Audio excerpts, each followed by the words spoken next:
call the meeting to order. I'd like to introduce the new commissioner, is Lee and Blackshear. Welcome to the commission. And our condolences go out to one of our staff members, Jennifer Carlott, on the death of her father. And Phil Ponder, one of the commissioners, is not here. His wife, while on vacation, fell, and they're on the driving back from Miami as we speak. And seems like she'll be okay, but she did spend a couple of days in the hospital, so I wanted to make those announcements. Bob, any changes to the agenda? There are no changes to the agenda. Okay, is there a motion to adopt the agenda? Motion second, adopt the agenda. All in favor, aye. Item 1, we had closed the public hearing. There's been a request to reopen that. Is there one of the commissioners that would like to make a motion to that effect? Is there a second? Okay. Motion second. All in favor? Sorry, Hunter? I just was curious. Was the question was whether there was notice or if there's required notice? I mean, is it okay to, are we breaking any of our rules to reopen it? And what's the? No new notices were sent out, but when this case was deferred at the last meeting, it was deferred to a date certain. And typically when the commission defers to a date certain, new notices are not required. I think we've done before it was reopened. Is there new information? The request was based on, there was a change to the plat, the two changes on the plat. One was the magnolia tree in the front was designated, and parking in the rear was designated. It wasn't on the original plats that was submitted prior. And there was a height limit that was also added as a note on the plat. Say it again, Bob. There was also a height limit that was added as a note on the plat, so those were the changes. We've got a motion and a second to open. All in favor? Aye. Any opposed? Then we will reopen that public hearing. Just to clarify, are we reopening it from start so that the applicant gets 10 minutes, or is it just continuation of the last? No, I think we're going to reopen it. We'll give the applicant 10 minutes to make their presentation. We'll just go through as if it was deferred and the public hearing was left open. So, Bob, the items on consent. I think before we get to the items on consent first. Yes. Well, before we got to those, I think there was a new item. Yeah, excuse me. I'm off track, totally off track. I apologize. Need to recognize council members first. Council member McGuire. I'll wait, Mr. Chairman. Okay. Any other council members in the audience that would like to speak that I'm not recognizing? Okay, seeing. Yes. Yeah. Councilman Davis. Yes, sir. Yes. It's okay to go ahead and knock this out. Yeah. Thank you for having us, guys. Appreciate your hospitality as always. I actually had a few things on the agenda tonight. Mainly speaking on the Rosebank Cove development, which is on Rosebank Avenue. Realizing today these couple other things that were on the agenda. I've got one that's on Lovejoy Court. You'll see in your packet. Hadn't heard any opposition, but I think it got pulled, and I have some neighbors here that are in opposition to that. On that one, I'm just going to be listening. Not having heard from the community yet. I'll just plan on listening to who's here and see what concerns we have. And then on the Chester Avenue one, have had a couple concerns in the neighborhood, but what we've kind of talked through here at the beginning was, I'm okay with that going through for now. We can work out what issues we have before it gets to the council. So We have a request to pull that one. yeah, and that's fine. And I plan on listening to what we have on that as well.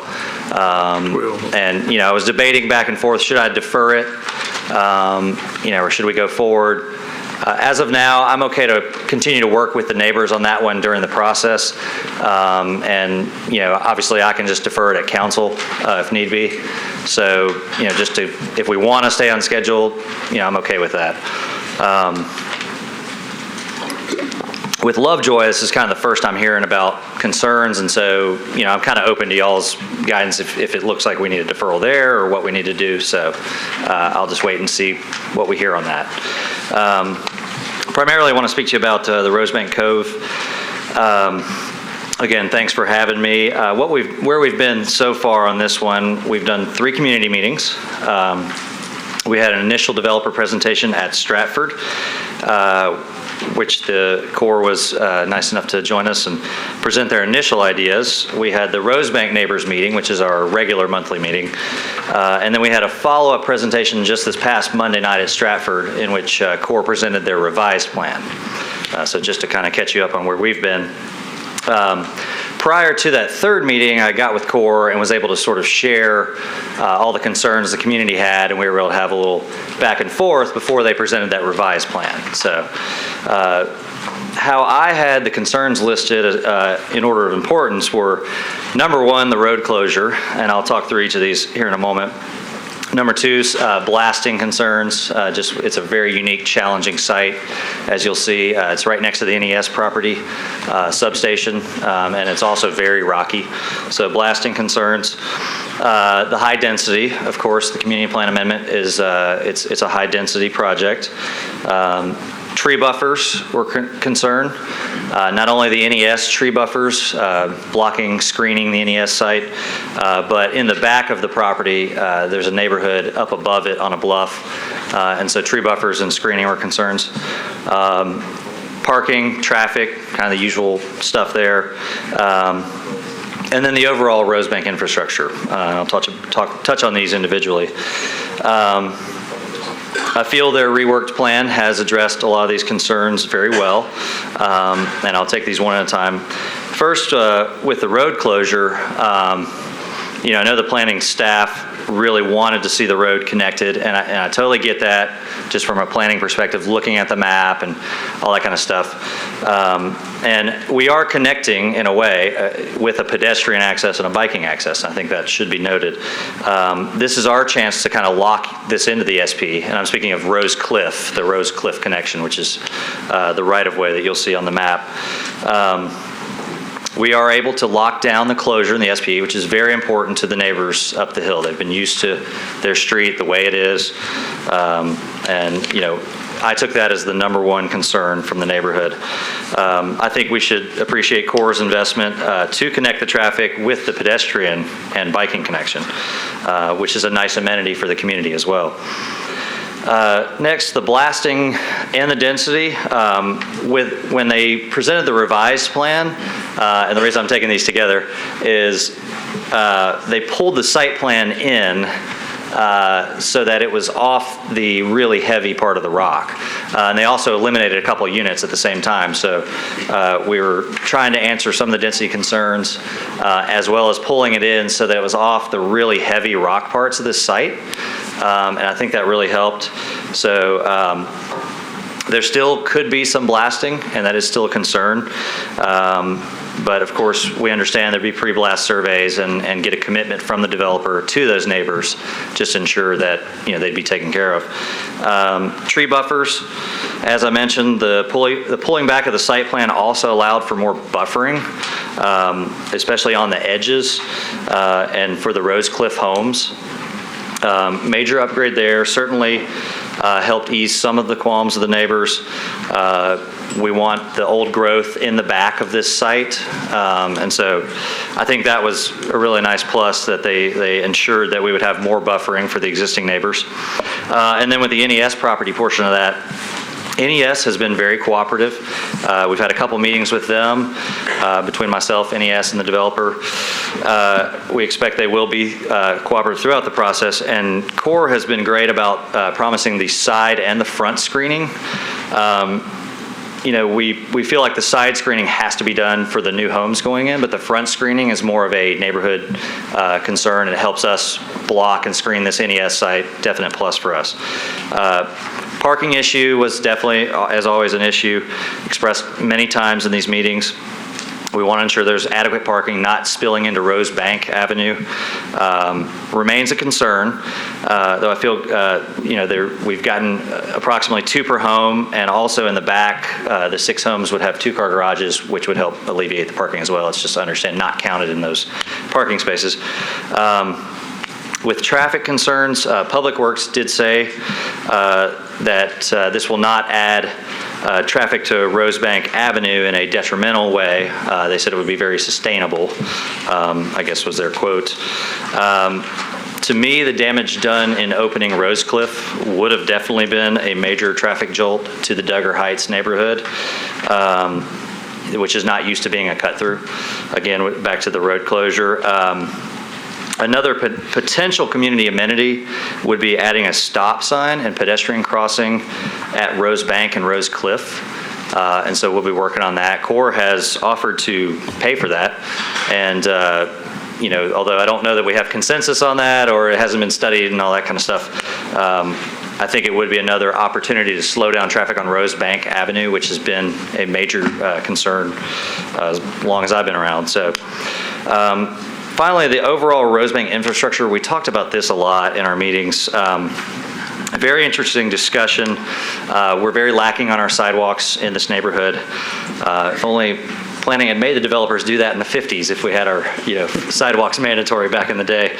But after much discussion and listening to all of these priorities, this one kind of fell back for me because I thought the contribution Corps could make to the overall sidewalk fund just wasn't going to make enough of a dent. So I wanted to focus on the other issues that we had.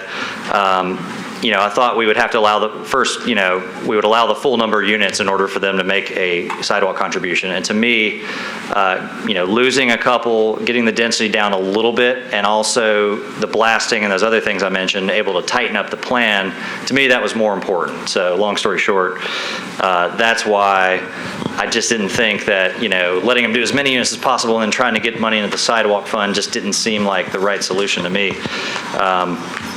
So with the density conversation, I know, we've got some neighbors here to speak. We've got tons of development going on in East Nashville. I absolutely appreciate and respect these concerns. Sometimes I agree with them, absolutely. Where I kind of fall on this density spectrum is to find these unique sites and pockets and add the density there while protecting our unique single-family streets and protecting what we have on those streets, which is what gives our neighborhood the character it does, and the reason a lot of neighbors have moved here. I fully admit this is a little bit dense. 20 units are allowed by right, and we're asking for 30 units here with this SP. We did trim those couple units very strategically with the site plan. And again, within these pockets of density, I've landed on the side of being okay with this added density. And I know this has taken many discussions in the neighborhood, a lot of soul searching. We're all just kind of trying to figure this out, and that's sort of what we're doing here. So my final comment is, I know you guys are ready for me to stop, working with Corps. One primary reason I feel good about this, and I feel like most of the neighbors, certainly not all, I don't think everyone is for this in the neighborhood, but I feel like people have become okay with this because of, I feel like working with Corps, they're a very good group. They're affiliated with Village and Mark Deutschman. Mark is a really great community guy here in Nashville.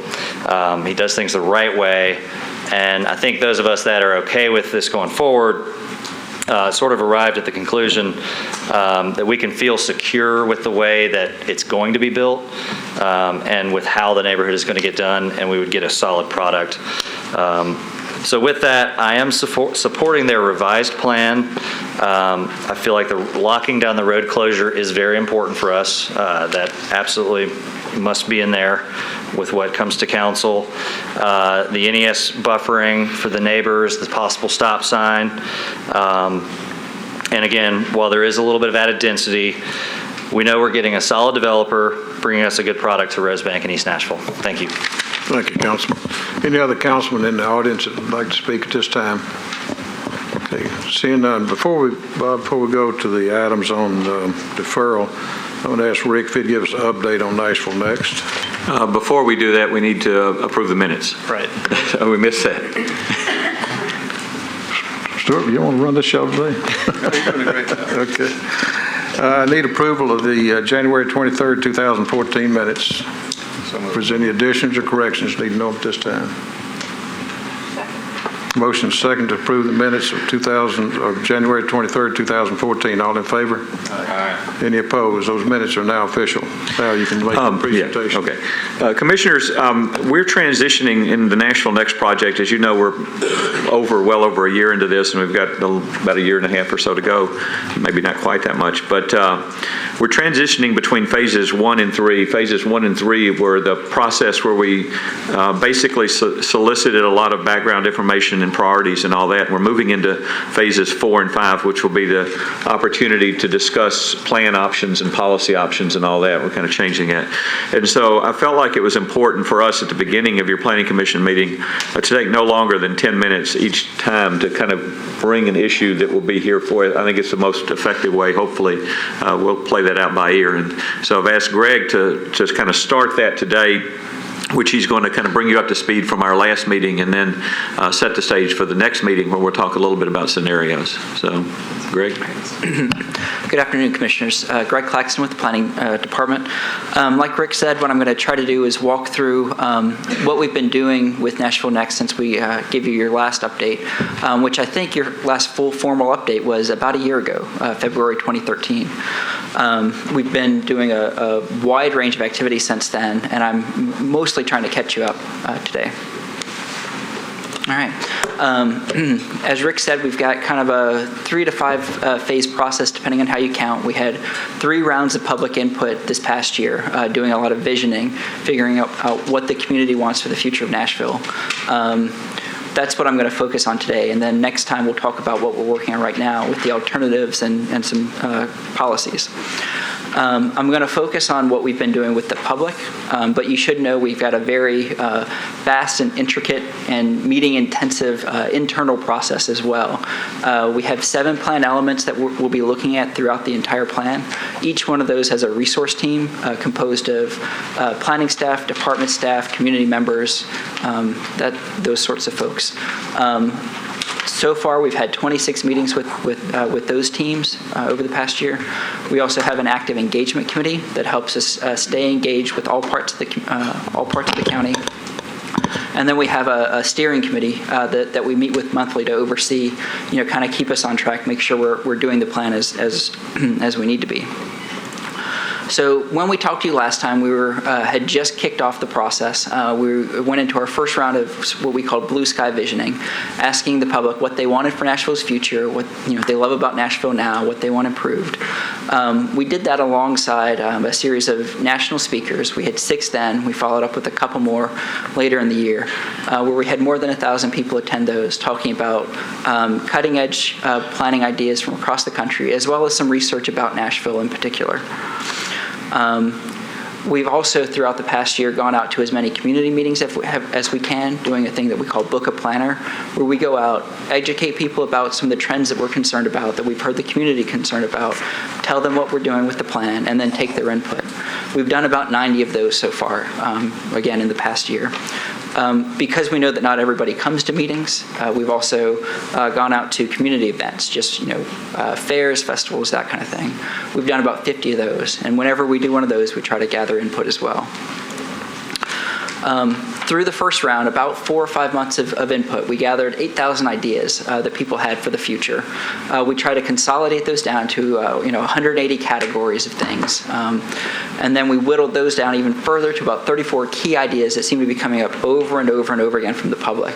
And so when we moved into our second round of input, we basically wanted to ask the public, what are your priorities? Out of these, what are the things that are most important to structure the plan around? because that's an incredibly dull question, we try to come up with a way to make it a little bit more fun and engaging. And what we came up with was a meeting that we called Be the Next Mayor. We went around throughout different places in the county, and we had people work in tables together, coming up with not just what are their most important issues, but then what we called campaign platforms that show how they put those together and gave us, in their words, what do they want for the future. That was immensely productive. We had a lot of people participate in that. We had a lot of good, rich information. But we also know we didn't get to all of the different parts of the community that we want to have engaged in Nashville Next. So we added a new tool, something that we called street teams, where we would pick high traffic areas throughout the county, go out for a few hours, in particular high traffic areas that connect to demographic groups that we hadn't yet, kind of involved as much as we'd like.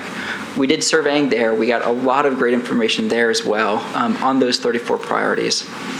And so out of everything, the top 5 issues from about 3 or 4 months of surveying that came out was first, affordable living, second, transit, third, growing economy, and then walking in strong neighborhoods. And this is pretty consistent with what we heard in the first round of input, what we heard through preliminary community surveying that we did.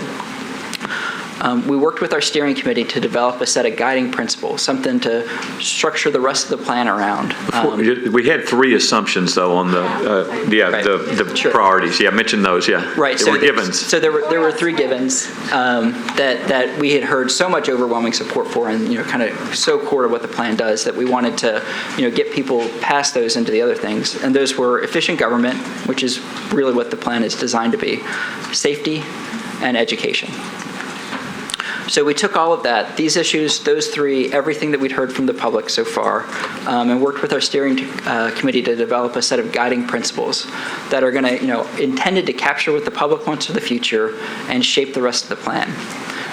These are kind of the headline version of those. I know we've sent them around to you a few times in the past. Each one has a few bullets of detail to sort of explain what we mean by Be Nashville, expand access, create opportunity. In our third round of input, we took these back to the public and said, okay, did this capture what you meant? Did we get this right? And so we asked people to rate it on a scale of 0 to 5. I do not want this future, to I want this future. And the results that we got were pretty strong, kind of mid-4s, upper 4s on everything. We also got some detailed comments, sort of open-ended stuff. We're working with the steering committee to tweak the guiding principles a little bit, that detail stuff. We don't expect any of these to change, but there were some things that seemed like they needed to be clarified. Overall, our sense is, from these results, from working with the public the last few months, this captures something real that the public wants for the future. And so this is what we're going to be relying on to shape the rest of the plan. At the same time that we were doing that, we also got into some of the spatial parts of the plan, kind of how we grow, what we preserve over the next 25 years. And so what we did was an activity where we gathered people again in 3 meetings around big maps, 8 foot by 8 foot wide, and asked people to help us allocate the growth that we're expecting. 100,000 new homes, 200,000 new people, 300,000 new jobs. And they had stickers, you can see them on the picture, that represent different combinations. This is kind of a downtown mixed use. This is an urban employment center. This is a suburban housing area. And we asked them to work together in groups to lay this out. And overall, we had more than 300 people complete 43 maps, which we're pretty excited by that turnout. We took a photo of each one. We put, in GIS, we put a point on a map for every sticker that we got. So you can kind of see that's an example of one table. And then that allows us to compile all those together and see where are the places that people are putting the most growth. This is an example of all of the population chips that we had from those 43 maps. And you can see some clear patterns. I'll talk through what those are in a moment. Meanwhile, we had an online survey as well, where we asked some general questions about how to accommodate growth, but then also opened it up in kind of a Google Map interface and said, give us points. Here's somewhere you'd like to preserve. Here's somewhere you'd like to grow. Overall, we got 1,300 preservation points in green, 2,400 growth points in red. And, kind of if you flip back and forth between these a little bit, you can see some similar patterns, which we feel is, kind of lends legitimacy to what we've been doing. Wherever we go, however we phrase the question, we get, similar responses back. Some of our takeaways, first, very strong continued support for protecting Northwest Davidson County, strong support for downtown development and intensification, continued support for mixing uses in close proximity, not necessarily always in literal mixed-use buildings, but walking distance. Continued support for transit, and then support for areas identified by community plans. That was something that we seeded the maps at the meetings with, chips to show what the current community plans are. By and large, people left those in place, added to them, and didn't take them away. And then the last thing, as you all well know, is a nuanced and often polarized approach to infill.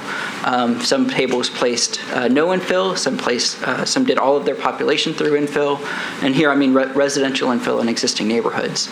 But then we also were able to get some nuances, and so we want to use the next round to explore that a little bit.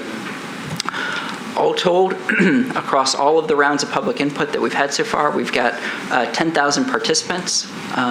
Those numbers, kind of if you show up in multiple phases, you get counted multiple times. But what this tells us is that we're getting a pretty broad reach, a couple thousand people each time, but then also continued reach as people are participating over and over again. And both of those are important. So just a hint of what we'll be doing next time. Goals and policies. Each element will be developing these for review by the public starting in May. And then we're putting together a set of 3 to 4 scenarios that lay out kind of a vision for growth, how we would kind of align transportation, land use, and what the implications are for the other elements. And these are both part of the package that we'll bring to the public in May through July to review and assess. Thank you. Hopefully this will at least kind of get you caught up to speed where we are, and we'll go through, next time we'll talk a little bit more about the scenarios and as we work our way through that, the resource team. So we'll try to bring you a little bit each meeting.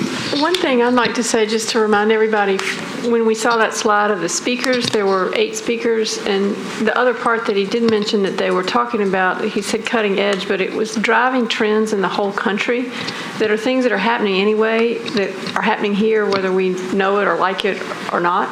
And they were very helpful to educate all of those of us and the public, all of us combined, we the public, to help make these decisions. If you didn't see those speakers, you can go on YouTube on our site and get to see them, and they're really, really helpful. And they help, they'll help everybody drive these decisions. Thank you, Andre. Rick, if you would, give us the timetable when this will be finalized and given to the public and then sent to the council for their approval. Well, basically it stops here in terms of the commission gets to adopt that. But right now we're looking at having the scenarios and alternative policies May through, roughly as Greg said, May through August of next year, and then come out with a preferred alternative and begin working with the details of the community in September of next year, with it coming to the Planning Commission in June.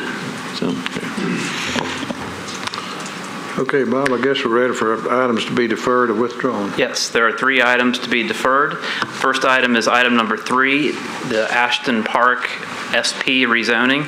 It's a request to rezone from RS15 to SP zoning for properties located at 4619 Hesse Road and 3375 Earhart Road, and for a portion of property located at 3391 Earhart Road to permit up to 155 single-family residential dwellings. Staff recommends deferral to the February 27th Planning Commission meeting. The next item for deferral is item number 4, the Hillwood Court at Nashville West rezoning. This is a request to rezone from R40 to RS40, from R40 and RS40 to SP zoning for properties located at 6809, 6813, and 6817 Charlotte Pike to permit up to 64 dwelling units. The recommendation is to defer indefinitely at the applicant's request. And then item number 5, 2014Z-006PR-001. This is a request to rezone from AR2A and RS15 zoning for property located at 6541 Redmond Lane, and this is a request by the applicant to defer indefinitely. Those are all the items to be deferred. You've heard Commissioners' items 3, 4, and 5 been requested with staff to be deferred. Is there a motion? Motion second to defer items 3, 4, and 5. All in favor? Any opposed? Okay, items on consent, Bob. Before I get to the consent agenda, as information for our audience, if you are not satisfied with the decision made by the Planning Commission today, you may appeal the decision by petitioning for a writ of cert with the Davidson County Chancery or Circuit Court. Your appeal must be filed within 60 days of the date of entry of the Planning Commission's decision. To ensure that your appeal is filed in a timely manner and that all procedural requirements have been met, please be advised that you should contact independent legal counsel. And as noticed to the public, items on the consent agenda will be voted on at a single time. No individual public hearing will be held, nor will the commission debate these items unless a member of the audience or the commission requests that the item be removed from the consent agenda. So the cases that I'm reading next will be are to be on the consent agenda unless someone would like that removed from the consent. First item is item 2A, 2014 CP-005-002. This is the East Nashville Community Plan Amendment. This is a request to amend the East Nashville Community Plan, the 2006 update, by changing the land use policy from residential low medium density policy to T3 neighborhood maintenance policy for property located at 1414 Rosebank Avenue. Staff is recommending approval of the policy amendment, and I will point out that the zone change that goes along with that has been removed from the consent, but we did not get a request to remove the policy change. And also, the zone change could be approved or disapproved regardless of whether it could not be approved unless the policy goes forward, but it can still be disapproved.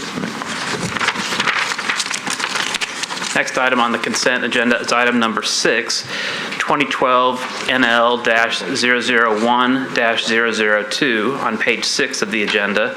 This is a request for approval of a neighborhood landmark development plan for properties located at 609 and 611 Wedgwood Avenue. It's zoned R6 and it's to permit a full-service restaurant. Staff recommends approval with conditions, including the removal of condition number 2. Next item on the consent agenda is the West Nashville Plan Amendment. This is a request to amend the West Nashville Community Plan, the 2009 update, by changing the community character policy from T4 neighborhood maintenance policy to T4 CM for property located at 604 51st Avenue North and 5000 and 5002 Delaware Avenue, and staff recommends approval of the policy change for that, item 7A. Item 7B is the Tennessee Corner SP. This is a request to rezone from CS R6 and RM40 to specific plan zoning for properties located at 5000 and 5002 Delaware Avenue and 604 51st Avenue North, to permit the expansion of an existing contractor supply sales and construction rental facility and office and retail uses within the SP. The staff recommendation is to approve the rezoning if the associated policy amendment is approved, and staff recommends approval of the SP with conditions and disapproval without all conditions. Next item is item 8A. This is the 2014 CP-007-003, the West Nashville Community Plan Amendment. This is a request to amend the West Nashville Community Plan, the 2009 update, by amending the special policy that applies to properties located on various properties on Redmond Street and 0 Normandy Circle, and staff recommends approval. Item 8B, 2014 SP-011-001. This is the Nashville Ballet. This is a request to rezone from IWD and RS5 to specific plan zoning for properties located at 3622, 3622B, 3624, 3626, 3628, and 3632 Redmond Street and Normandy Circle unnumbered to permit a mixture of uses. Staff recommends approval with conditions if the associated policy amendment is approved, and disapproval without all conditions. Next item is item 10, the 4th Avenue Cottages SP. This is a request to rezone from R6 to specific plan zoning for property located at 1706 4th Avenue North to permit up to 6 detached residential dwelling units. Staff recommendation is to approve with conditions and disapprove without all conditions. Item 12, we did have a request to remove item 12 from the consent, but they have said, we've talked to that person and they are okay with it being placed back on the consent agenda. This is 2014Z-013PR-001. This is a request to rezone from CS to RM20A, zoning for property located at Chester Avenue unnumbered, and staff recommends approval. We're going to skip item 13 for now and take that one separately on consent. And the next item on the consent agenda is item 14. This is 2014S-019-001, the North Nashville Real Estate Company Plan, re-subdivision of lots 158, 160, and 162. This is a request for final plat approval to shift lot lines between 3 properties located at 1601 and 1603 5th Avenue North and 504 Hume Street, zoned R6, and staff recommendation is to approve with conditions. Item 15 is the community character mapping update to adopted community plans with LUPA land use designations. Staff recommendation is to approve the comprehensive public meeting process for the transition from LUPA to CCM land use designations as presented in the attached memo that was in your packet. Staff recommends approval of that, item 15. And the last item in this list of the consent is item 19, is to accept the director's report and approve administrative items, and staff recommends approval of that. So we need to take all of those separate from item 13 first on consent due to that there's only 6 commissioners present. Okay, Bob, would you read those back, the ones that are on consent for me?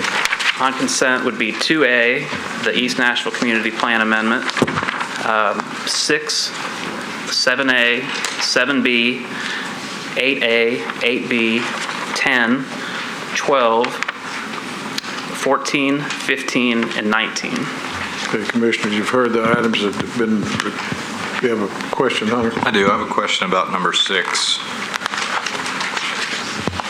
First of all, I'm glad to see it didn't have anything to do with the adult entertainment district, but you mentioned that one of the conditions, would be removed from the report we have, and that had to do with a 6-foot fence.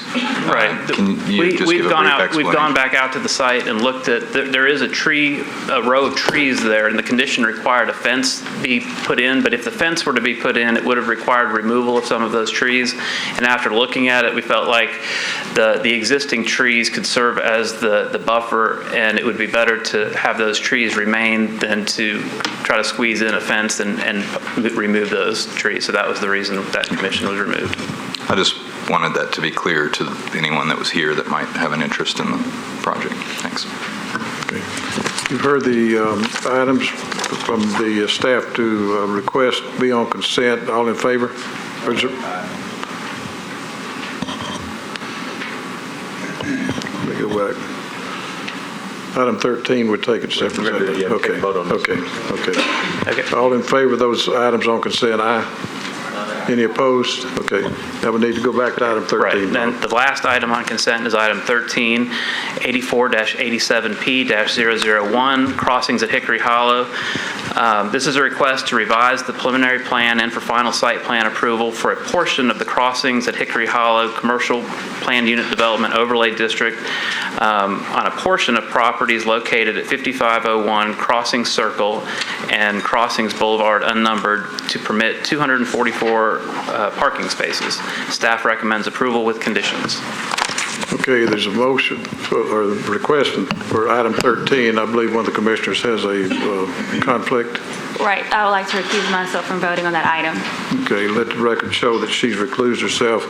The other commissioners in favor of item 13 being on consent, aye? Aye. Any opposed? I just Okay. wanted to ask a question. It's my broken record. Has this been recommended? Is there any way to make it a pervious surface, this giant parking lot? With that number of spaces, I don't know I don't think that was done in this case. This giant parking lot near a creek? Right, but they did have to make the stormwater regulations in order to build this parking lot, and the Metro Stormwater did recommend approval of this. Okay, thank you, Bob. Okay, the items for the audience that will be on public hearing today is item number 1, 2B, item 9, and item 11. Dwayne, we're ready for item number 1. Yes, sir, Mr. Chairman. This is item number 1. As you recall, this application for the two-lot subdivision of .61 acres of property located east of the northeast corner of Belmont Boulevard and Claremont Place was heard by the Planning Commission at the previous meeting, January 23rd. It was deferred by the Planning Commission at that meeting for one meeting, is being represented today. As the Planning Commission decided or determined at the beginning of this meeting, the public hearing has been reopened on this item. So again, this is a two-lot subdivision of .6 acres of property, again located east of the northeast corner of Belmont Boulevard and Claremont Place. This two-lot subdivision was submitted on November 20th of 2013. That submittal date is prior to the December 12th noon cutoff that the Planning Commission set. The subdivision regulations that were effective at that time were used to review this subdivision application. It's not typical that two-lot subdivisions are presented to the Planning Commission. More often, or it's typical that two-lot subdivision applications, if they meet all the requirements, they are processed and approved administratively. However, at the request of the Planning Commission, this application is being presented to the Planning Commission today for a decision. There have been a few revisions to the plat since it was last presented to the Planning Commission on January 23rd. Substantially, it's still a two-lot subdivision. The dimensions are the same. However, there have been some notes that were added to the plat that are related to any future construction on proposed Lot 2, and I'll cover those notes as well as a symbol that was added to the plat later in the presentation. Staff's recommendation on this two-lot subdivision is to approve with conditions. The zoning for the property is RS10. It's single-family residential zoning requiring a minimum of 10,000 square feet for lot area. It's surrounded by R and RS10 zoned property to the north, east, and south. It's R40 zoning to the west. The policy guiding land use decisions on this property in the neighborhood to the east and north is RLM. That prescribes a density of up to 4 dwelling units an acre. And that's important as that's a measurement that we utilized in the previous subdivision regulations when we were reviewing subdivision applications in this policy. Here are the here is the section that's relevant to this application from the subdivision regulations that were in effect at the time this application was submitted. When we reviewed two-lot subdivisions, we looked at Section 1 and 2 in combination, and effectively, if the two-lot subdivision met the density prescription of that policy or the RLM policy, again, as long as it met all other requirements of the subdivision regulations, we typically approve those. Here's a copy of the plat that was submitted. This is the most recent plat, the one that was revised as of last week. The substantial difference on the face of the plat is a symbol related to the magnolia tree that was spoken of at the last hearing. And you'll see it on or in the front of Lot 2. There's also a note that suggests it will be preserved, and it refers to a note on the side of the plat. The applicant also added those notes, and the notes are as presented before you. The first note speaks to preserving the existing southern magnolia tree during the construction of a residential building. The second note speaks to the height restrictions of a residential building on Lot 2. The minimum height for a proposed dwelling would be 2 stories in 35 feet, and that's measured from the average ground elevation to the top of the roof. The third note that was added refers to the placement of surface and garage parking, and any development on proposed Lot 2, surface and garage parking would have to be placed at the rear of the new dwelling. Going back to the plat again, other than those notes in the reference to the magnolia tree, it's substantially the same. The dimensions are similar. It proposes 2 single-family residential lots. Both meet the minimum 10,000 square feet zoning requirement. There's still a 60-foot minimum building setback line placed on this plat for existing and new development. And this plat proposes to retain the existing house on the property. In conclusion, I'm sorry, let me back up to the notes. Staff is recommending a revision to one of the notes, the note referring to the preservation of the magnolia tree. It still speaks to the preservation of the magnolia tree. However, staff is recommending as a condition of approval that that note be clarified and tightened up so it's just clear that the tree be preserved during construction and after, and that there's a process for its removal if it becomes unviable, if you will. With that, in conclusion, staff is recommending approval with conditions. Thank you, Dwayne. Applicant will be allowed 10 minutes, and you can hold 2 back for rebuttal if you'd like.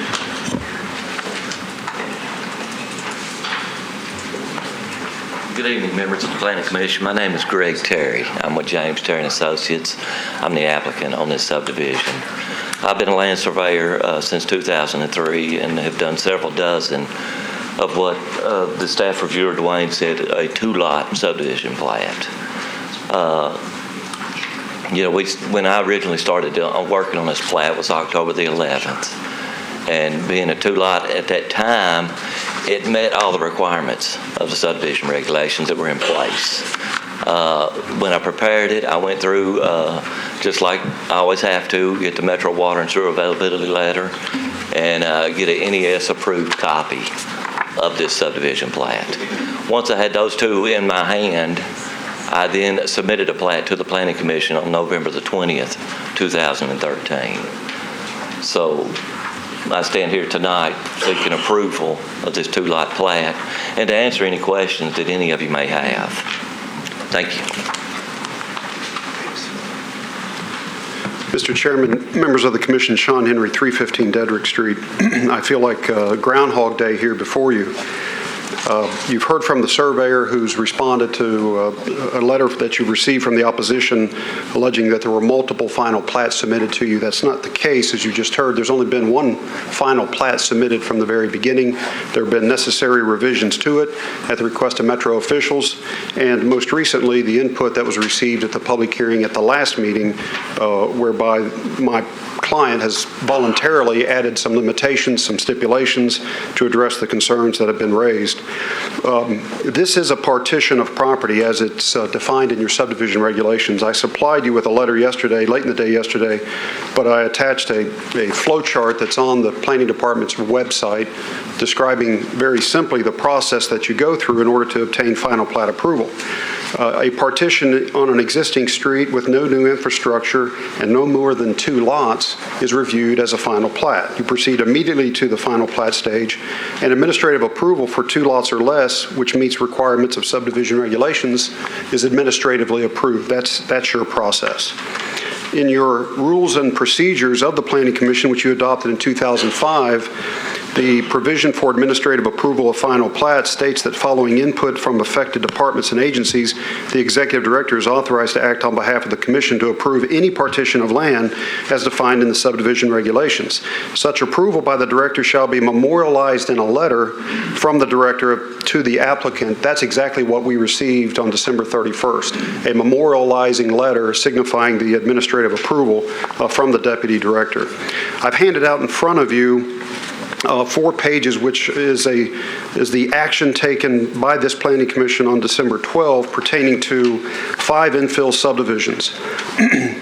Specifically, the Valewood Heights subdivision is one that's been referenced by neighbors as being similar to the one before you, and as if this would similarly justify disapproval in this case. I draw your attention to the fact that Valewood Heights was disapproved due to an irregular shape of the lot. In fact, if you turn to page 3, you can see that lot in its proximity to the lots along the eastern side of Wallace Lane, and you can see that it's certainly a small lot. It's probably the smallest smallest lot when compared to those other lots similarly situated. And the very last page is the proposed subdivision, which you can see a creek running through the property. You can see a wet weather conveyance running down right across the middle of the property, and the jog in the proposed lot line, which reveals the irregular shape that was proposed and the basis by which this Planning Commission disapproved it. So I offer that for you in consideration. I'm going to provide a copy of that to opposing counsel. I'd also, just for the record, like to provide the minutes from the December 12 action taken by the Planning Commission on those 5 subdivision infill items. Similarly, my client wanted me to supply you with a Belmont Boulevard and Kirkwood subdivision, 2013 S162001, which was approved last year administratively and has a lot that is exactly the same size and dimensions. And I offer that for the record as well. There's some other things that we've raised in our letter to you, my letter of February 6, which has been responded to. But what I want to point out, of course, is why we're here. We shouldn't be here. My client should not be here. My client was approved again December 31st. Back on December 12, this Planning Commission, through Vice Chairman Clifton, who moved, and Commissioner G seconded, a motion that all infill subdivision cases submitted before noon on December 12 are going to be considered under that Tier 1 analysis. And that's what we have, a Tier 1 analysis in which the staff has found that this subdivision meets that criteria and meets that requirement. It meets the subdivision regulations, and it should be approved. Then again, on January 9, this commission made a motion to review any application submitted after the noon filing deadline on December 12 under the new criteria, which is deemed the Tier 2 analysis. That was moved by Councilman Hunt and seconded by Commissioner Ponder. So I just offer that as background for your consideration. The issue here really comes down to whether or not this commission is going to allow an applicant who has done everything they're supposed to do. They're complying by the rules and regulations that you've adopted, that the zoning code requires of them.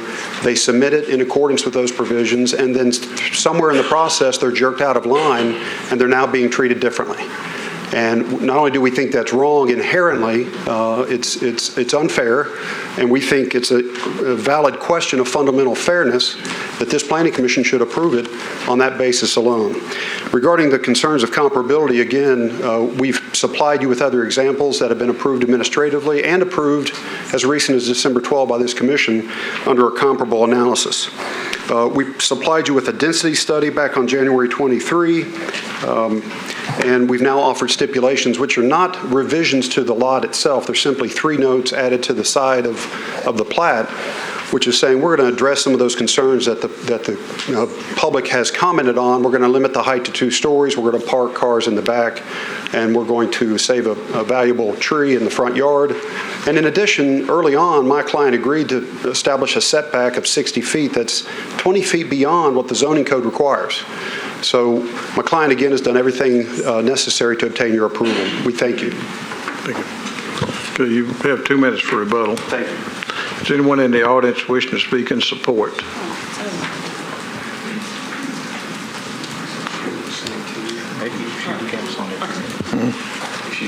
Hi, Are you with the team? I'm with the team, yes. Okay, you've got 2 minutes and 53 seconds left. Okay, my name is Marcy Sweet. I'm a real estate broker. This is my client's property. First of all, I would like to point out that the house, the picture up there, does not accurately reflect the way it is right now. We tore that part off. There's that little part on the right has been tore off of the house. So that's another thing I'd like to point out too. So Van Christian has done everything that he's supposed to do. He submitted this to the staff first to see what they would say about taking this addition off of the house. Staff said we could approve this. He got his building permit, took that down.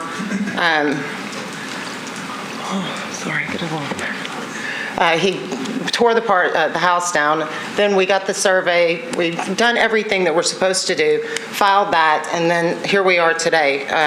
Obviously, I have learned very quickly here that rules change minute by minute, and I don't know how anybody's supposed to follow something when they don't even know what the rules are. So I think it's your duty to approve this, as you have, I'm sure, hundreds of times before in the past 2.5 years, and not discriminate against, this is one lot. He's agreed to now do every single thing that the neighbors have asked. So I don't understand what the problem is. Thank you. Thank you. You've got 1 minute and 16 seconds left for your rebuttal. Anyone else in the audience wishing to speak in support? Anyone wishing to speak in opposition, please come to the microphone and line up behind each other if you would. Mr. Chairman, Commissioners, thank you for affording us the opportunity to speak. I do appreciate you reopening the public hearing. I think there is obviously some new information that both the applicant and the neighborhood and those in opposition want to speak to. So I appreciate you affording us this opportunity. I come again in support of the vast majority of the neighbors who reside on Claremont Place who are categorically opposed to this subdivision for several different reasons, but the ones that I would just like to reiterate again from the last time I spoke to you are I do believe that there is a lack of comparability that would occur with this subdivision. I know Mr. Henry presented some evidence of other decisions, but I think each case is different. I think that's why we have you as a planning commission, because each case is different and needs to be taken on a case-by-case basis. Again, I'd reiterate that I think the new lot that would be created would be 38% of the existing lot that is there today, the other lot being 62%. I think it'd be one thing if we were talking about a situation where the lot was going to be scraped and we would divide the lot equally, even though I would say I think in that situation those lots wouldn't be comparable with the rest of the neighborhood either. But we're not talking about a situation like that. I think, at least in my humble opinion, certainly there is a technical aspect to planning, and obviously that is important. But I think there also has to be a common sense part of planning. And I think when you look at this situation, it just doesn't make good common sense. And it's been mentioned that regulations have changed. I think that they've been changing because situations just like this one, that they don't make good sense, they don't make good planning sense, they don't contribute to the existing character of the neighborhood. And I think that's why the communities in Nashville, particularly in my area, urged you to adopt new subdivision regulations. And so I think it's cases just like this one why we have new regulations as of December 12th. The last thing I'd like to add is that, again, I was approached by this neighborhood in 2008 to downzone the street. It was clear to me that their will was to keep the existing continuity and character of their street by downzoning from R10 to RS10. In particular, I did what my predecessor, Councilman Schulman, did when he would do mass downzonings, and Councilman Schulman is kind enough to join us here today, and you'll hear from him shortly. But I allowed property owners to opt out of the zoning if they didn't want to be included. That's why you see those 3 properties or 3 or 4 lots that still retain the R10 zoning. This property at the time, I believe he had purchased the property in 2006. And of course, back then in 2006, under regulations at that time, this subdivision wouldn't have been approved. But beside the point, this property owner did not take the opportunity to keep their existing zoning of R10. They wanted to be included in the downzoning to single family. So again, it's clear to me that this neighborhood wants a single family character in the neighborhood, that this lot and this subdivision would not be comparable with the rest of the neighborhood. And so I would ask for your disapproval of the subdivision. Thank you. Thank you, Councilman. Mr. Chairman, members of the commission, I am the predecessor. Jim Schulman, I was the former councilman, lived at 3516 Hampton Avenue. I was sitting back there looking at this, and I just want to reconfirm, I'm looking at the picture that's, I assume, in front of you and in front of everybody else. The house that we're talking about for the subdivision is on that red line. Is that correct? So, I mean, if we were to actually, if you were to actually put the house in there, it would be basically somewhere in between those two houses, basically somewhere in that area. And what I can tell you is that when I was the councilman for 8 years, that's what we tried to stop. We understand the need for infill, but what we were trying to do, what councilmen tried to do, were to try to protect the integrity and the decency of the neighborhoods, and to basically keep up what it looked like. So I would have tried to stop it then, and I would have tried to stop it now. I know it's not what the neighbors want, particularly if Councilman McGuire zoned it to RS. So I guess I would add one more thing. As a former councilman, I still drive around my district and look at things that look right and look proper. And sometimes I run across things that don't look correct at all. And I know this has a lot of different things to it, a lot of plats, a lot of rule changes and other things like this. But I would look at it and say that this shouldn't happen. This is what we tried to stop when I was a councilman, and I just can't believe that a neighborhood would want something like this. So with that, I would recommend that this be disapproved. Thank you, Councilman. Good to see you again. Thank you, Commissioners. My name's Amy Sigenthaler. I live at 1502 Claremont Place, down the street from this lot. And thank you for giving me a chance to speak today. We're, of course, here, the neighbors of Claremont Place and the surrounding area, because we're concerned about this lot and we're concerned about our neighborhood. I want to make one point clear about the people on the street. We're not people who are adverse to change. We're not naive and we're not obstructionist. Claremont Place has undergone many changes in nearly its 100 years. In its nearly 100 years, families have come and gone. Houses have been raised to make way for new homes. Homes like mine have been renovated. People have different likes, different styles, and we all understand and accept that. But without exception, the changes that have occurred on Claremont Place have been consistent with the character of our street. We have maintained the character of our street not only because of zoning regulations, but also out of appreciation and respect for the area and for the people who live there. Since this issue came before you, you've heard from many of us multiple times. We've delivered one consistent message. Please exercise wisdom and turn down the request. This plot is not in the character of our neighborhood. Realize that by allowing such a significant change on our street, you set a new negative precedent for generations to come. You've also heard from the property owner multiple times, but his message has not been consistent. Rather, the property owner has delivered 5 different plans in an attempt to squeeze a home onto a lot that was never intended for that purpose. The latest of these plans has been delivered after you changed the zoning regulations to prevent exactly this type of development. The very fact that he had to contort his plan so many times in order to make it work should tell you everything you need to know. It does not fit on our street. It is not suitable for this location and should not be approved. We implore you to consider not just the current neighborhood, but the neighborhood for years to come, and disapprove. Thank you.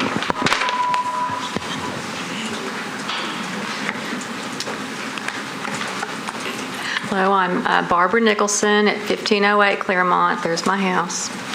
And as you can see, so clearly from this picture, I mean, if you can imagine every lot to the right, are all about 100 feet of frontage. And so that's what's beautiful about our street is this beautiful continuity and also just the depth of each house is very similar. So if you think about a long, narrow house, even if it's 35 feet, it would still block the sun from our backyard.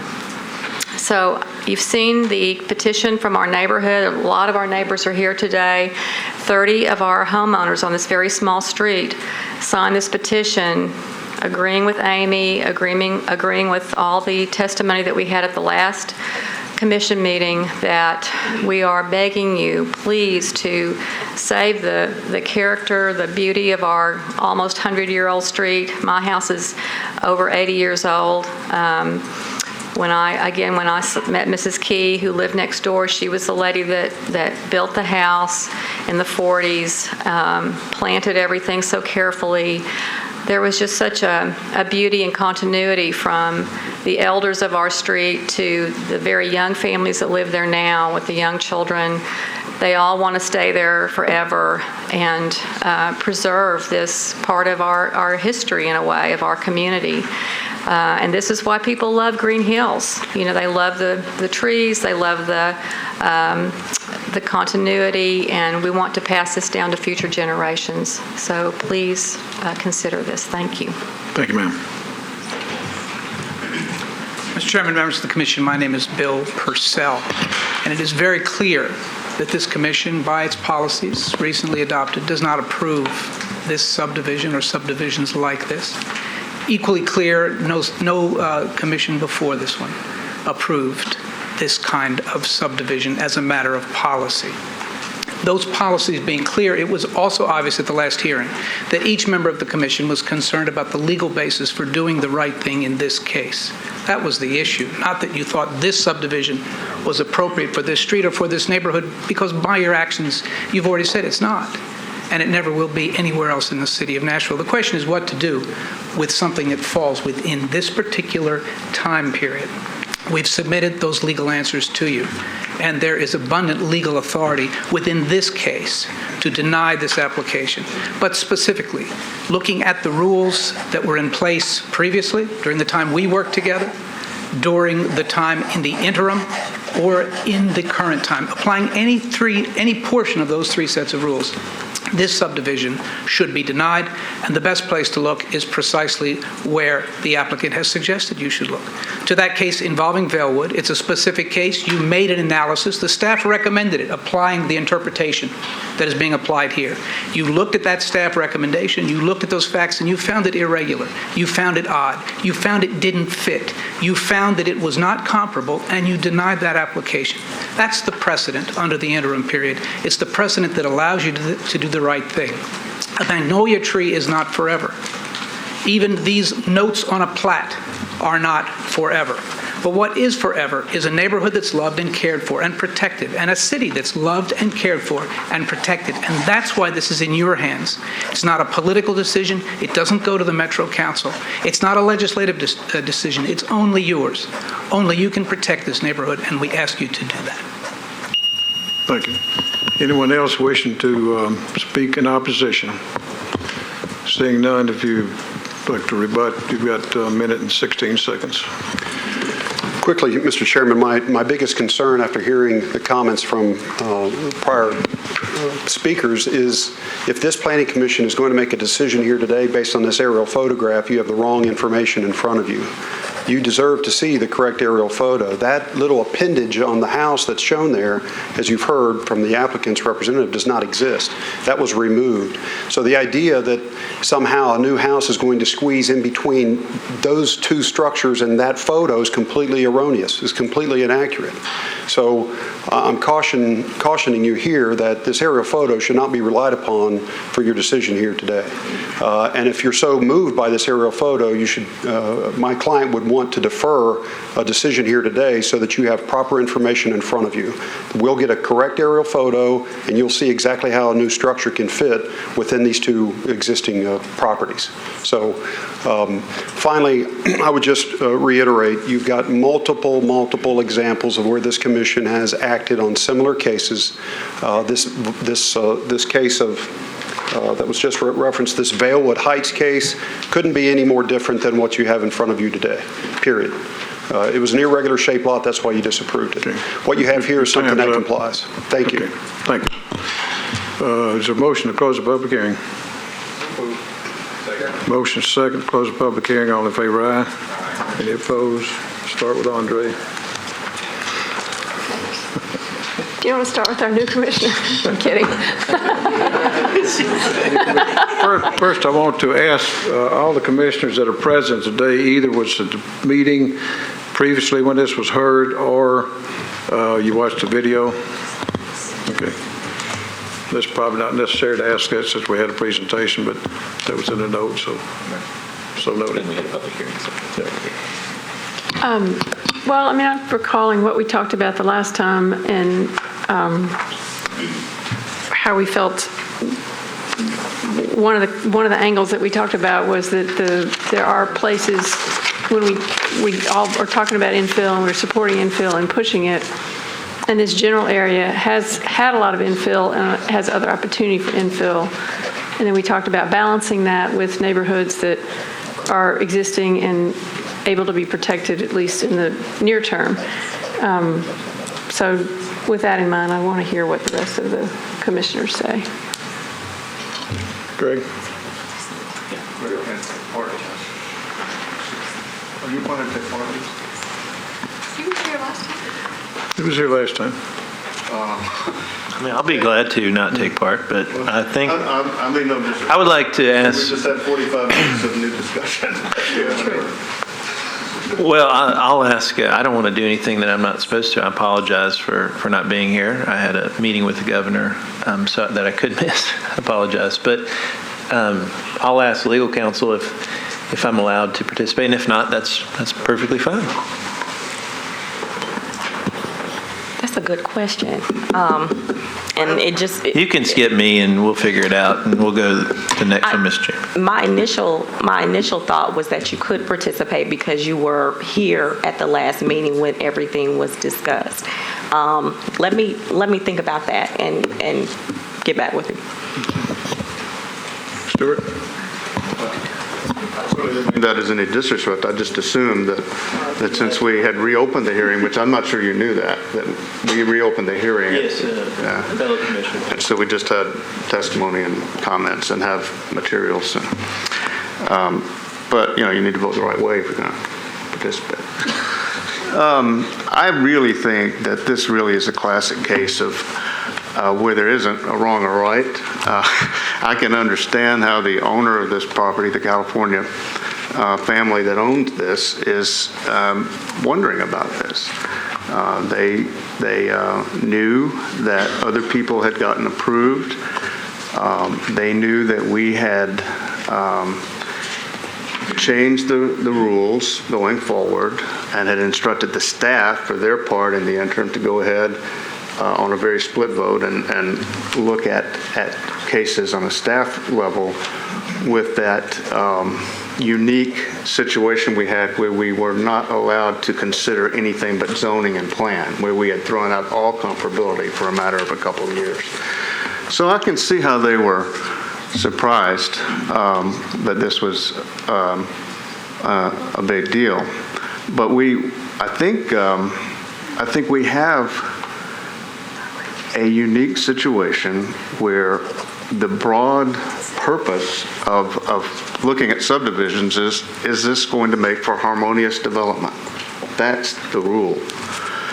We have been trying to flesh that out for all the years that I think Metro has been in existence, up until a couple of years ago, maybe 2 or 3. We had 3 levels of looking at that. One was the zoning, one was the plan, the general plan, and the third was our subdivision regs with comparability built in. When the change was made, I don't think anyone on this commission at that time or now understood that to be taking out comparability for Green Hills or Midtown, those 2 areas that had not had the more recent community characteristics.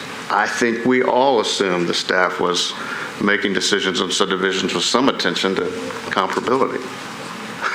So this is a very unique situation, and we have precedent in the last 2 months on both sides. We have voted 6-2 to look at the specifics of a particular lot to say, was this comparable? Even though, as a general rule, the majority of this commission felt like we should be following a different approach generally, but one that in one instances we found that it was worth looking at the specifics of the lot size, the lot configuration.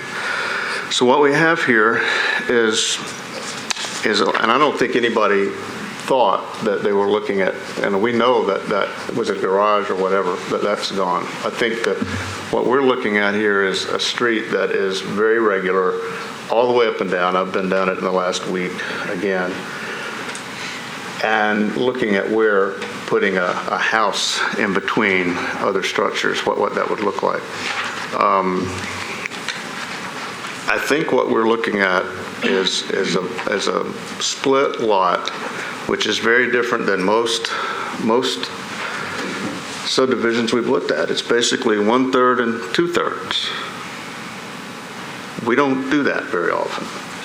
And very seldom is that kind of a subdivision going to be harmonious, in the words of the code.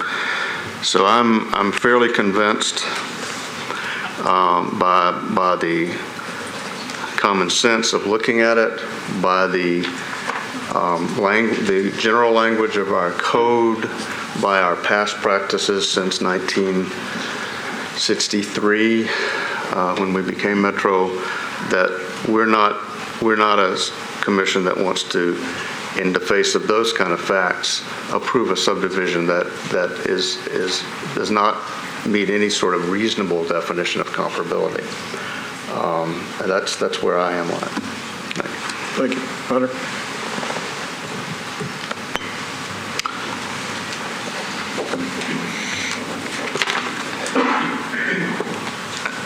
I guess I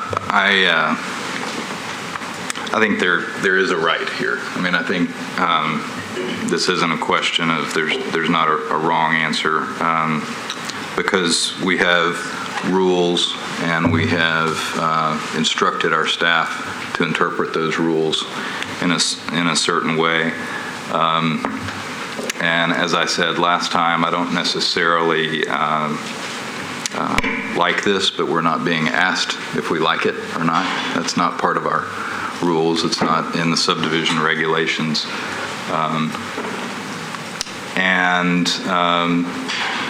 We approved the 3 or 4 very similar cases, another 24 or so cases that were administratively approved since then that I suspect are similar in that they meet the subdivision regs as we interpreted them in December. I think, like it or not, the right thing to do is to apply the same regulations, to this case as we did in December, and as we instructed the staff to do so on the remaining 24 or so subdivisions under the former regulations. Fortunately, we've identified this as an issue and have changed our subdivision regulations, but that's irrelevant in this case. So that's it. Vivian? Sure. This is a hard issue to be presented with on your very first meeting, so thank you for deferring it to this meeting. It's really interesting watching the January 23rd meeting and seeing everything that was presented on the screen and hearing all the comments made, and today likewise hearing all the arguments made on both sides. I thought that the opponents' arguments were very compelling. Obviously, being a resident on the street myself, I can imagine coming into a neighborhood thinking it was going to be one way forever, and then it changing in a way that you did not expect it to change. And although I think the opponents' arguments are compelling, I don't find their arguments to overwhelm the language of the regulations that apply to that property and that we're asking to apply this time. And I think it's probably an unfortunate thing, but I don't see how we are to not apply those regulations and approve the application. Walter?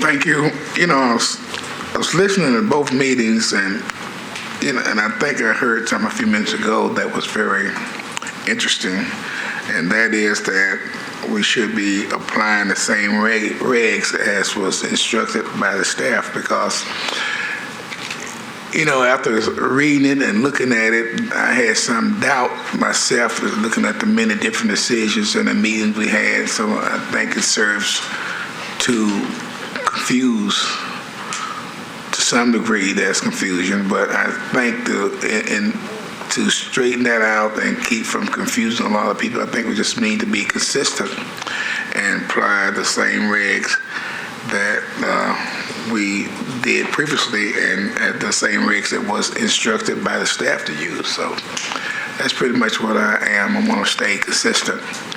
And that's pretty much all I need to say about that.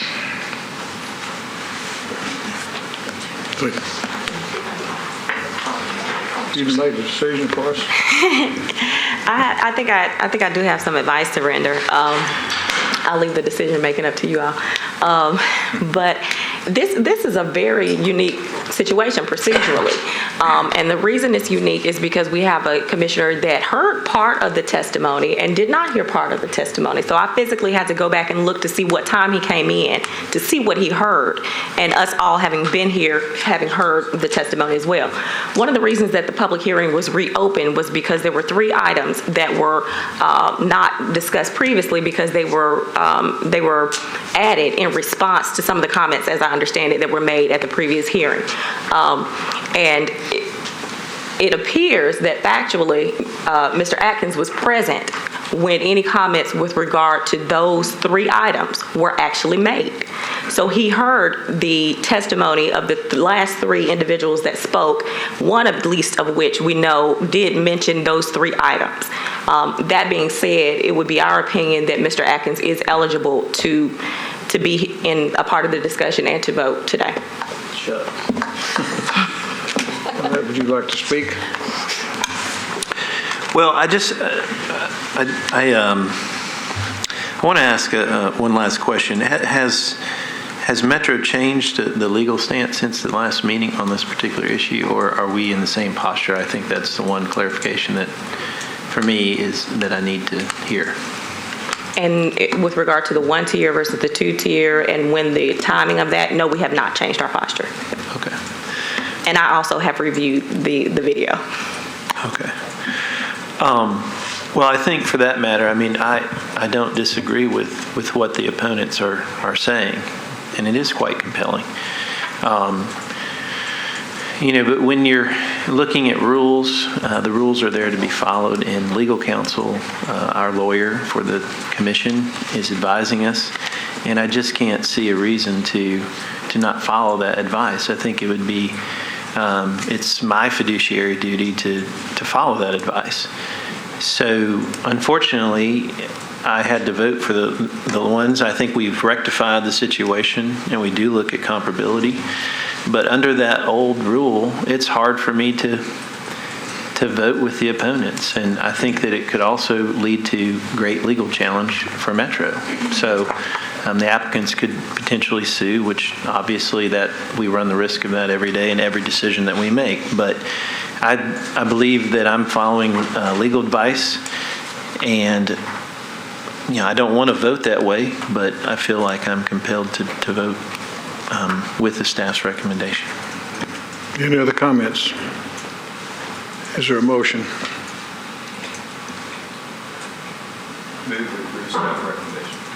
Is there a second? Got a motion second to approve staff recommendations. On a show of hands, all in favor?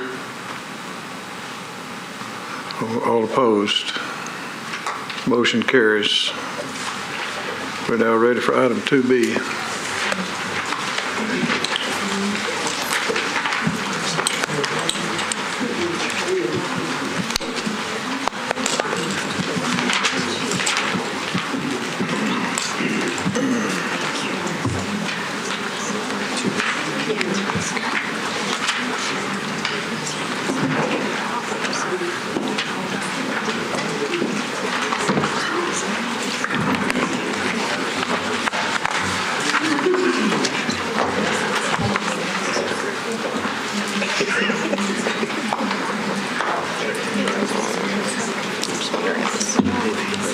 It's not working. Okay.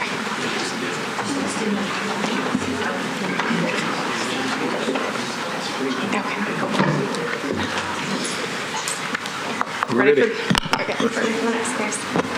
All right, the next item on the agenda is item 2B, which is 1414 Rosebank. This request is for a preliminary SP to permit 30 residential units for property located at the corner of Rosebank Avenue and Rosecliff Drive. Staff recommends approval with conditions and disapproval without all conditions. The zoning in this area is R10, which would permit 1 and 2 family dwellings. With the regular subdivision, this site would be permitted up to 20 units. All adjacent zoning is also R10. The SP is consistent with the neighborhood maintenance policy that the Commission adopted as part of the consent agenda. The SP reflects the predominant land use in the area, which is residential, and falls within the density range supported by the neighborhood maintenance policy, which is from 1 to 20 dwelling units per acre. The proposed SP proposes 8.15 dwelling units per acre. The SP also meets 2 critical planning goals. It provides a range of housing choices and supports infill development.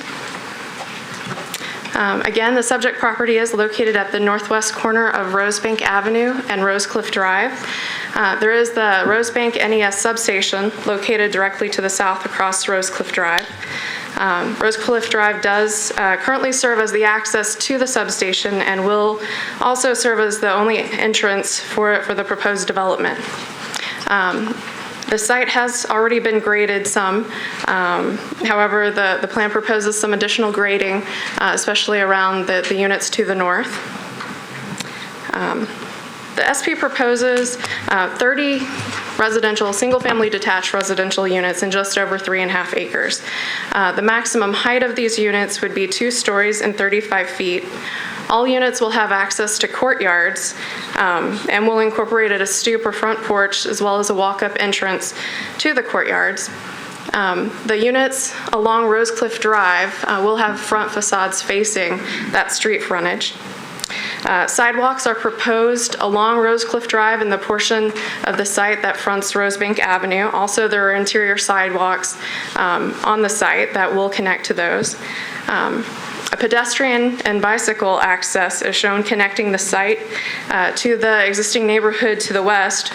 This connection would allow a direct pedestrian connection to the Shelby Bottoms Park, which is located to the east of the site across Rosebank Avenue.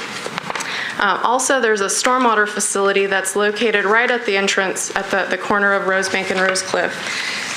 Because of the prominence of the location, it is really important that the stormwater facility enhance the development and provide screening for the parking that's shown just to the east of Unit 1.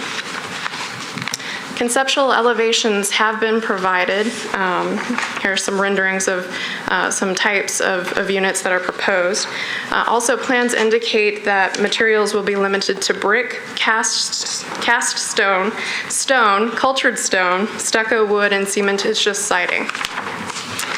And now we have some views of the property. This is a look at Rosebank from Rosecliff Drive, and this is the corner where the stormwater facility would be located. This is another view looking inward to the site. And this is the existing Rosecliff Drive, and you can see to the left the NES substation. This is a view of Rosecliff Drive on the other side of that road. So this is the existing neighborhood to the west, and looking down that street to the west. As the proposed SP is consistent with the adopted land use policy and meets 2 critical planning goals, staff recommends approval with conditions and disapproval without all conditions. Thank you, Melissa. Applicant will be allowed 10 minutes if they would like to make their presentation, and you can hold 2 back for rebuttal if you'd like.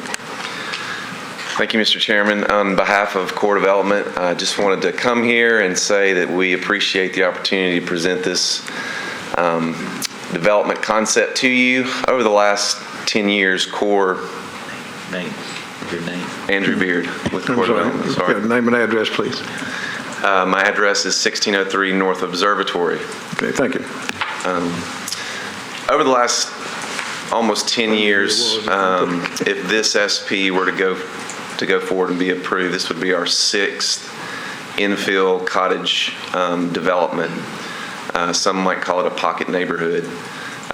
This has been a product that I feel as though we were kind of on the pioneering front in terms of developing. And we've come to learn that there's 2 things that are critical when it comes to introducing this kind of a concept into a neighborhood. One is just the location.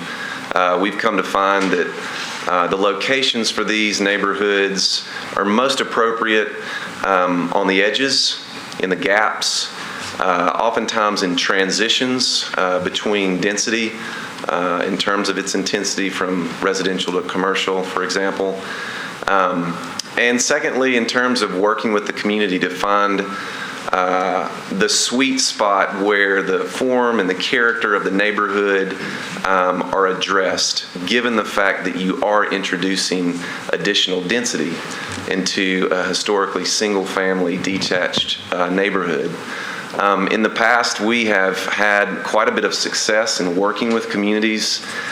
Because of the unique nature of these sites, they typically don't contribute to the overall character of the neighborhood and oftentimes allow for development that would detract from that character. We feel as though this development meets the criteria in terms of a strategic location for density. And we've worked with the community to find a place where, by and large, those interests that the neighbors bring to the table are met. So I'll turn it over to Hal Clark with Civil Site to talk a little bit more specifically about that. Thank you. Thank you, Mr. Chairman. Members of the Commission, my name is Hal Clark with Civil Site Design Group, 630 Southgate Avenue. And first I'd like to say that our client agrees with all the staff conditions that's in your packet. And also just to address a little bit more what some of the main concerns of the neighborhood are, the neighbors, through our recent neighborhood meetings that Councilman Davis spoke about.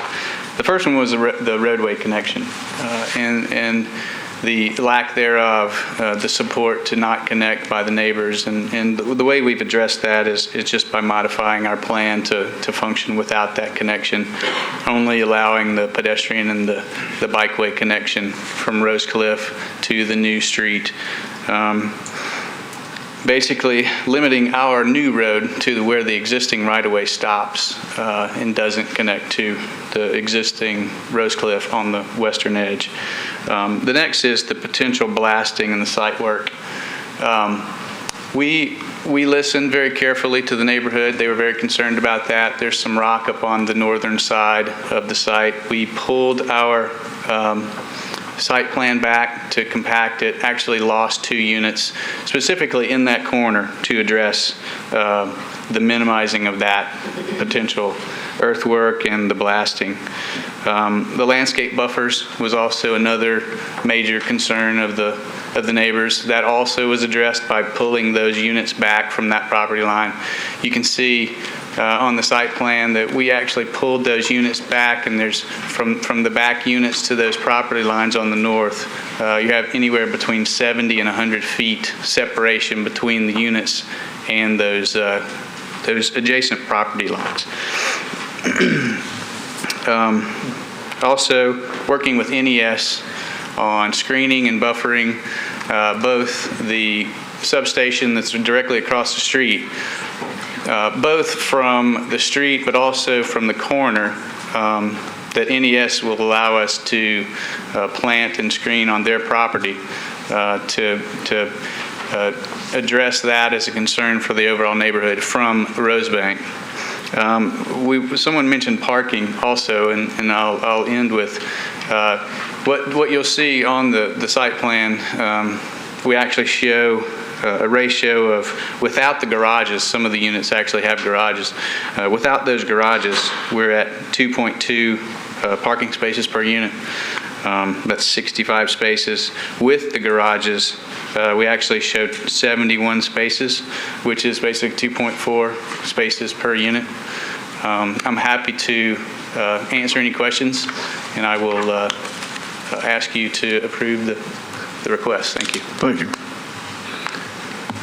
Is there anyone else on that team that wishes to speak? If not, you have 2 minutes for rebuttal. Anyone in the audience wishing to speak in support? Seeing none, anyone in the audience wishing to speak in opposition? Please come to the microphone, give us your name and address.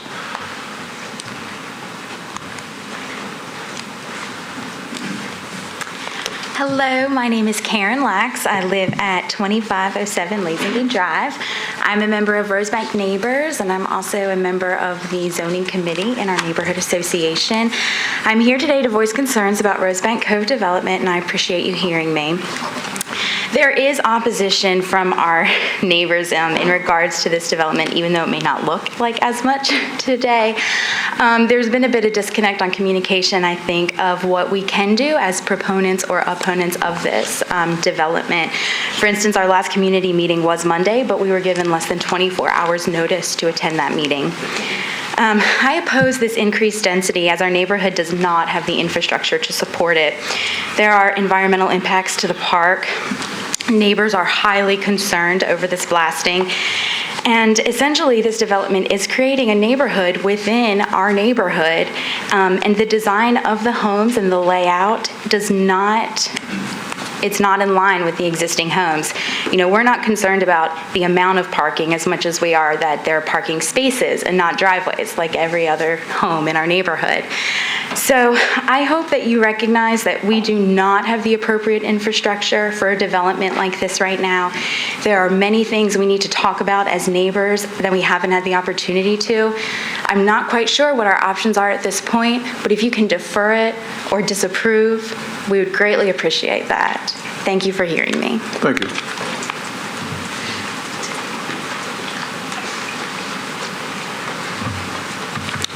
Hello, my name is Nancy Shelton, and I live at 2507 Lazenby Drive. I've been there since 2007, I believe, in our neighborhood, and I moved there from Laughlin Springs because of the suburban type feel. The homes were a little close together for me, and I've been in Nashville since 1985. I wanted to let you know that. And I've been to all the neighborhood association meetings where core development's been present. I've also met with core development on the site as I'm the treasurer of the neighborhood association, Rosebank Neighbors. And I'm also on the zoning committee. And I believe I've only missed one meeting, which was last month's meeting. I was sick and couldn't go. So I've really been involved in this, and I feel that our councilman, he's done a wonderful job of listening to us. He's already let y'all know a lot of our concerns and the problems that we can't seem to work out, for me, are the density. No matter how you slice it, we're a suburban neighborhood. We have brick ranches, and they just flow through the neighborhood, and this is creating a community within a community. That is what I understand to be an HOA, where actually what you own is the footprint of the house where it sits, and you're not responsible for the community spaces, but that a neighborhood organization board is responsible for them. So that doesn't work in our neighborhood. We don't have anything that set a precedence for like that right now. And so there's still a little confusion. And we're also concerned about the environmental impact. That area already floods during heavy rains, and what the footprint of all these homes will do to the area. So thank you so much for listening. I know my time's over, but please defer this. Thank you.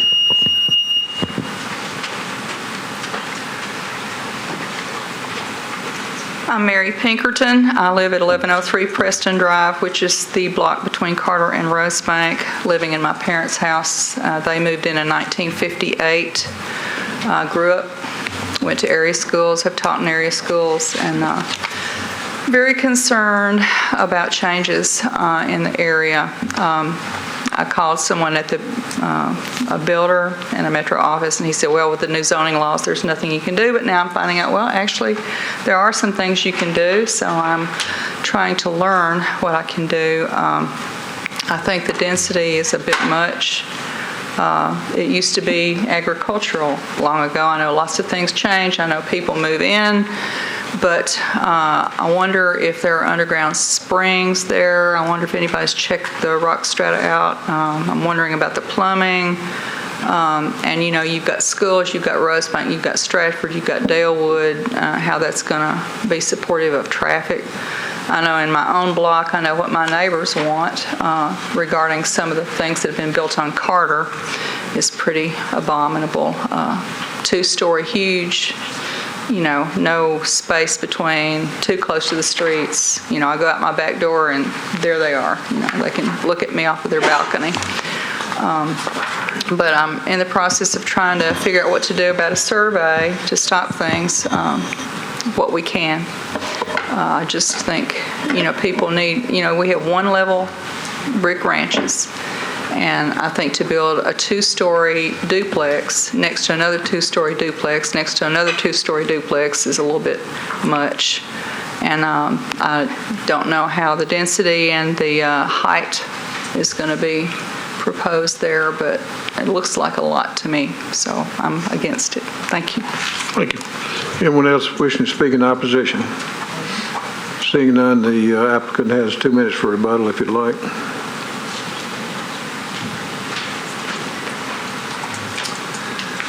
I guess I just wanted to wrap it up by saying that we understand the sensitivities around density, particularly in this neighborhood.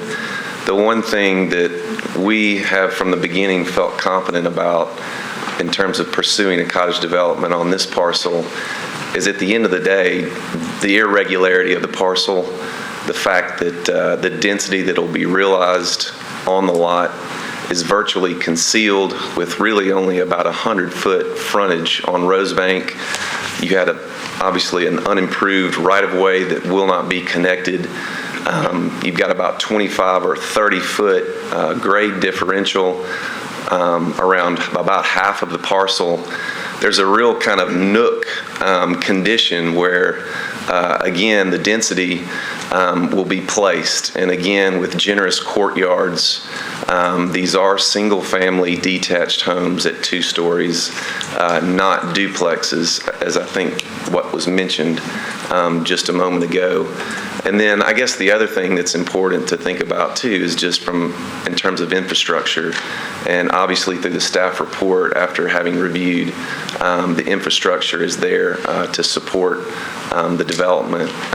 We also have from the very beginning and are still committed to a rich landscape plan in terms of screening, adjacency to the substation, obviously is an opportunity for us to do something to beautify this parcel for the neighborhood, which we have been working with NES on. Again, just to reiterate, we have had 5 community meetings, probably spoken with over 75 neighbors, and again, I feel confident in coming to you that we have done everything within our ability to address the larger interests of the neighborhood. We thank you for your consideration and hope that you would approve the request. Thank you. Is there a motion to close the public hearing? Motion. Motion second, close the public hearing. All in favor, aye? Aye. Any opposed? Greg, I know you've heard all the testimony, so I'm going to let you speak first. Thank goodness. Thank you, Mr. Chairman. The neighbors brought up a lot of questions that I think we do need to clear up. So the first, just kind of going through my notes here, said that there was some flooding issues. Is the water department here? My good friend Steve, come on up. Tell us about what's going on with the flooding and what would be required of the developer. Well, first of all, good evening, Chairman and fellow commissioners. Well, this development kind of sits at a little ridge over here, so everything will drain towards Rosecliff. And this is a preliminary, so we don't have detailed calculations at this time. But there is an adequate area associated for detention to the southeast. And so remind me that, what is our current policy about these types of developments, and would it cause more flooding, or are we, with the new regulations that we have, or the current regulations that we have, would make sure that there's a retention pond? Or tell us a little bit more about that, because I think that's concerning the neighbors a little bit. Sure. Well, first thing is we do have water quality requirements. So we will have water quality in addition to detention. For the detention, our requirements are to detain the 2, 5, 10, 25, 50, and 100-year to pre-developed flows. So if it's a grassed, rocky area, they will need to have more room for detention than as if it was a more developed area, because the difference between the grass to a paved area is quite significant. So that's why this has actually got quite a big area for detention over there. So everything will drain towards Rosecliff, and then it will end up through pipes within their site into the pond. And while he's here, and since it's a preliminary, then anything for underground springs or perhaps sinkholes would be uncovered as they go further. Is that right? Well, we have mapping that shows us about sinkholes, and sinkholes is the state classifies the sinkhole as the first close contour on a 2-foot map. And this area didn't have any close contour, so there's no sinkholes over here that are currently mapped. If there's springs, it's up to the developer to pick up. So the developer will be responsible for picking up any springs associated with his development. But you're confident that this project is not going to create any more flow? We won't approve it if it's going to cause any additional flooding. Okay. Thank you, Steve. Yes, sir. Appreciate it. Andre, do you have anything else? No, One, thanks. proceed, yeah. He got it. Thank you. Walter? No, he's still on. I'm sorry. I'm sorry, Mr. Chairman. You're not finished? No, sir. Okay, I thought. I'm just getting warmed up. Okay, I'm sorry. Getting wound up and warmed up. So the next, I guess, thing that I heard was that the infrastructure won't support, and I'm assuming that might be the traffic issues that are, do we have a public works? See, they just pop right up out of the audience. So I just wanted to get your opinion on traffic.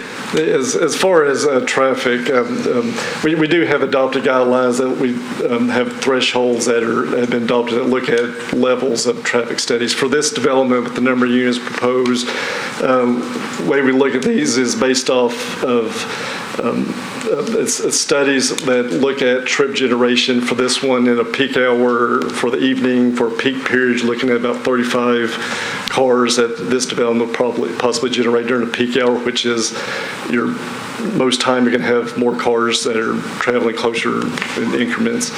Overall, it's a negligible impact just for this development in itself for a traffic impact. Okay, thank you. And then I've heard that somebody just said duplexes, and then somebody said single family. Can we just clear that up? Is it single family? Yes, this SP would be limited to 30 single-family detached units. Okay. And that is a condition of approval.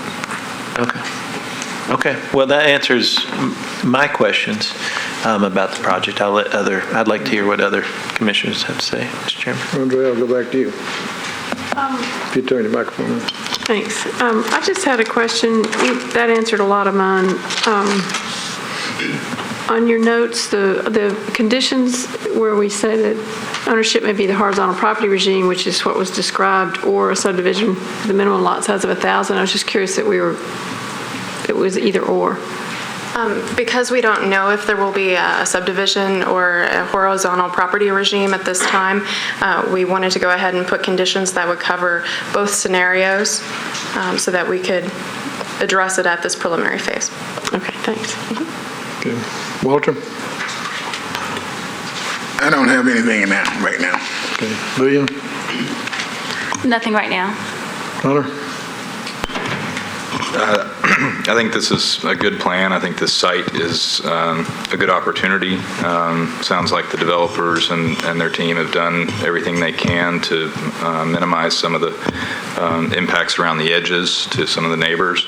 But we've seen great examples of this type of development in other neighborhoods around town, and as a supporter of infill, I think this is a great example of it.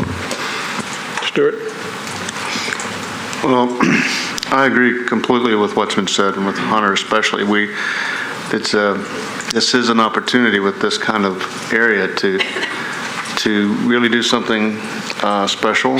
I think that this type of housing has worked well so far for Nashville. It's not anything that, if it were close to me, I would love the first time I heard about it, because it'd be a big change. And I don't think it's wrong for anyone to come here with a lot of questions and try to figure out what's going on with their future. But to me, this is the kind of thing we need to be having. I think this has a good track record, and I think it's worth supporting. Any other comments? Motion to approve staff recommendation, Mr. Chairman.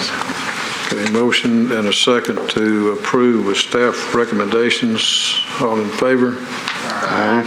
Any opposed? Motion carries. Melissa, you're up again. I think I'm going to be staying with you all for a bit.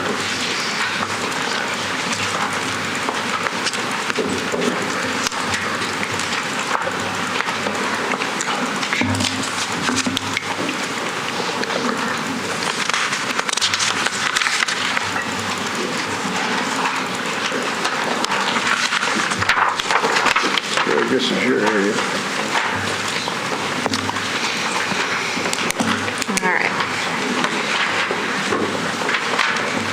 All right, so the next item on the agenda is item 9. It's a request from Creve Hall Church of Christ for a preliminary SP to permit a daycare increase from 75 students to 99, as well as an existing religious institution. The site is located in the northwest corner of the Trousdale Drive Blackman Road intersection in the Southeast Community Plan area. Staff recommendation is to approve with conditions and disapprove without all conditions. The existing zoning on the site is RS10. All adjacent zoning is R10 and RS10. The policy in the area is residential low-medium. Institutional uses proposed in the SP are existing and are considered generally compatible with the residential character of the policy. Here we have a view of the plan. The uses that are requested as part of the SP, as I said before, are the existing religious facility, and also to increase an existing daycare center from 75 students to 99. Currently, under the zoning code, they are permitted up to 75. Through this SP, that would allow the increase of 24 students. For the most part, the site's going to stay relatively the same. The main church is going to keep the same footprint. There is a building addition that's proposed on their current multi-purpose building, which is located behind the church if you're looking at it from Trousdale Drive. That addition would be 2,500 square feet and would serve as the daycare facility if this is approved. Some improvements that they're proposing are crosswalks from the interior parking areas to the proposed, or the existing multi-purpose proposed daycare center facility. Also, the existing playgrounds to the east are proposed to be screened by landscaping from the existing residential lots that are there. In addition, signs would fall under the OR20 category, so essentially they would be fairly small and prohibit LED, and also limit digital display signs. No new access points are proposed with this SP. All of the driveways that are shown are existing. In addition, the traffic engineer has reviewed this plan and recommended approval. Essentially, the only thing they're proposing in addition to that building addition would be to increase the number of students in the daycare from 75 to 99. So now we have here's an aerial. You can see the building with the white rooftop that's pretty prominent. That's the multi-purpose building, and the proposal would be I guess, to the north of that. Here's a view of the main church from the Trousdale entrance. And if you go behind that, that's the multi-purpose building that would include the daycare facility. There are also some existing residential structures on the site that essentially serve visiting missionaries. So this is one of those. It's a duplex, and here's a single family, a view from behind. This actually faces and is accessed from Blackman Road. In conclusion, staff recommends approval with conditions and disapproval without all conditions, as this SP does meet the land use policy. Thank you. Thank you, Melissa. This item is open for public hearing. An applicant can be allowed 10 minutes, and you hold 2 back for rebuttal.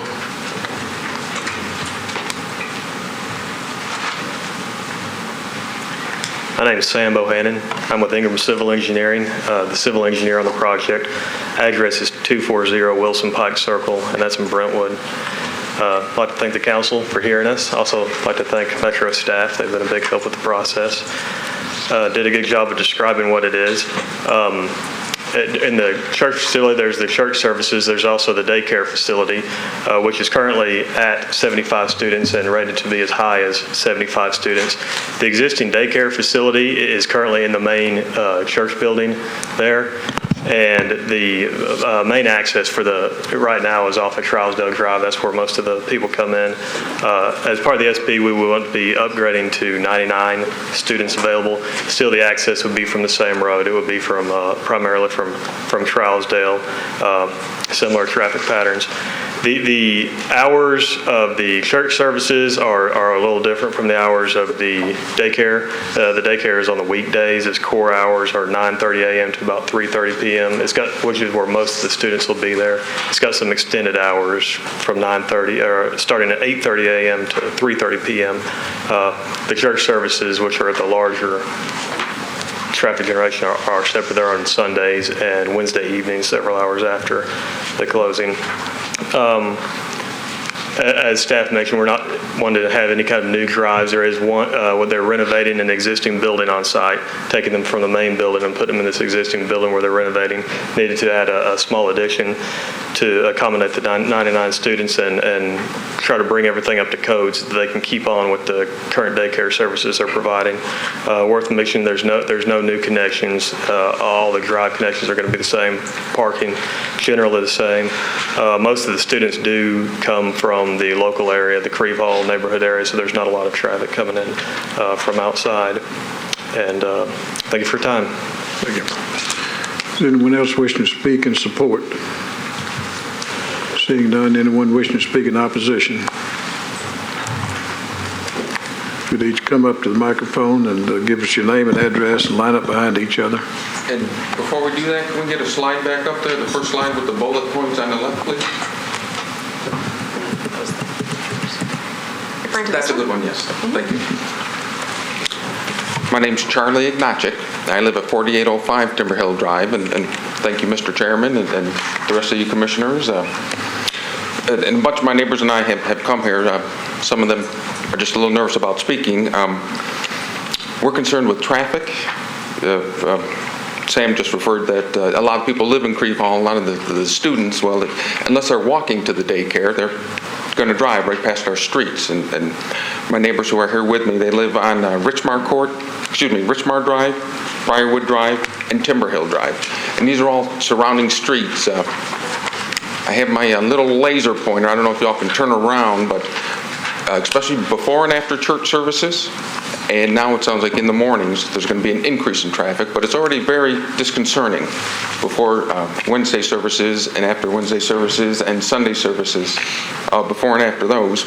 We're already a cut-through neighborhood.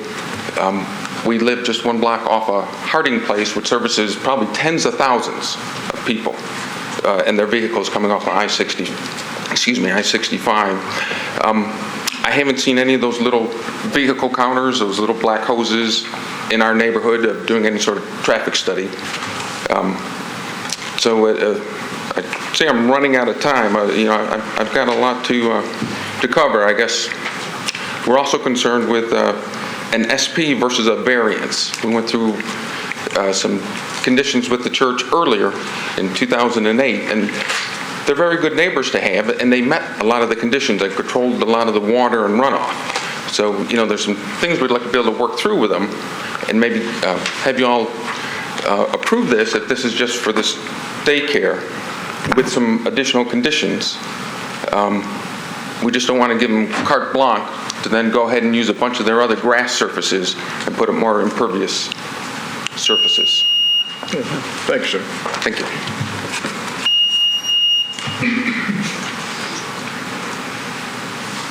Good afternoon. I'm Betty Eckert. I live at 392 Blackman Road, bad road. And one of the reasons it's bad is all the traffic that's increased there. My husband and I have lived there 55 years. Before the interstate was there, before the bridge that everybody crosses was there, before all those condos were built down all across Edmondson Pike, traffic's increased terribly. 24 more cars, yes, it matters. We can't get our mail without risking our lives. We can't get out of our driveway without sitting there 3 to 4 minutes. Hard to get into our driveway, cars come down. The traffic there is really, really treacherous. There's a nice fire station just about a block from the church there with a fire engine and an ambulance. Joe and I are getting very old. We want to think that ambulance can get to us. But Blackman Road is so busy. It would be very hard to have the use of a nice life-saving ambulance if they can't even get to us. So I know Blackman Road can't have any more traffic lights on it because the fire engines do use it, and they have to be careful going down. But we don't need any more cars, not even one more car, because traffic increases a little bit by a little bit. Yes, we add a few more houses, a few more cars. Then the next thing you know, they've added a few hundred condos across Edmondson Pike, and they all come up Blackman Road. We used to be able to walk out with our children when it snowed, and you could slide down Blackman Road, but now you can't get out on Blackman Road no matter what the weather is. So we really want you to be careful about not giving us any more traffic. We don't want any traffic. We want the ambulance to be able to get there when we need it. Thank you. Thank you. Anyone else wishing to speak in opposition?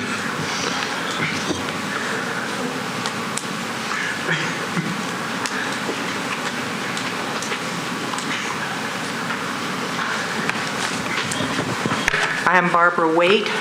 I live at 527 Richmar Drive in the general area. I talked with Ms. Sajid earlier today, and she defined for me your references for daycare. I would like a definition to go into the minutes for daycare, if you would please give me that.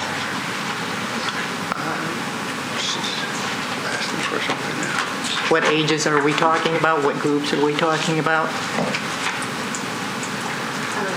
Are we just suspending the public hearing? Why don't we let her go ahead and finish it? You would go ahead while they look that up. Okay. All right. Daycare as defined by the zoning code means the provision of care for individuals who are not related to the primary giver for less than 24 hours per day. These classes are referenced, and there are different classifications. Do you want me to go through those? 1, accessory to a single-family dwelling, which would allow up to 4 individuals. 2, daycare home, 5 through 12 individuals. Class 1, which is 13 through 25 individuals. Class 2, 26 through 50 individuals. Class 3, 51 through 75 individuals.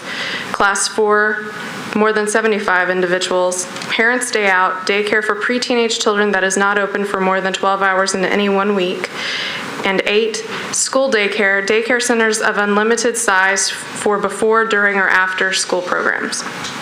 So it's not for a school program, simply daycare for, as you mentioned. Well, what they're proposing would fall under a class for more than 75 individuals. What they currently have is a class 3, which the maximum there would be 75 individuals.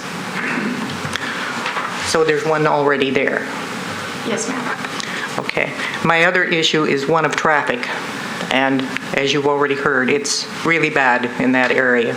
My street is frequently used by drivers to circumvent the traffic at the intersection of Harding and Trousdale, which is serious. I have would like to get out and do more fitness walking. I've tried it twice.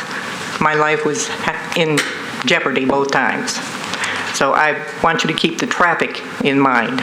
There are no sidewalks in my neighborhood, and I don't think there are any sidewalks along Blackman either. Thank you. Thank you, ma'am. Anyone else wishing to speak in opposition? Seeing none, the applicant will be allowed 2 minutes for rebuttal.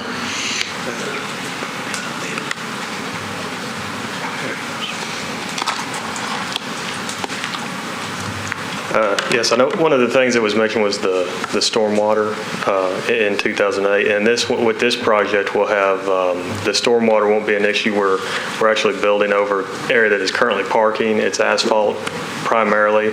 We'll probably have a little bit less asphalt when it's done than we have when the roof replaces. We are treating for stormwater quality, which is a requirement of a Metro Storm. And in doing so, we've used some filters where we need to use some underground detention, some pipe, which will be holding back the water a little bit more than even we're necessarily required to get that particular type of stormwater treatment to work. And that's what I have. Thank you. Thank you. Is there a motion to close the public hearing? Second. Motion second. All in favor? Aye. Any opposed? Stewart. Thank you, Mr. Chairman. I know the area a little bit, and Blackman's been a big problem for a long, long time. I have a friend who nearly lost his life a few decades ago. It wasn't necessarily as much then, but it was just as dangerous, I imagine. I understand that area a little bit, and it is a shame that we ever allowed development without sidewalks contemporaneously with that development. We don't anymore. We learned, but it does not make for a good situation for these neighbors.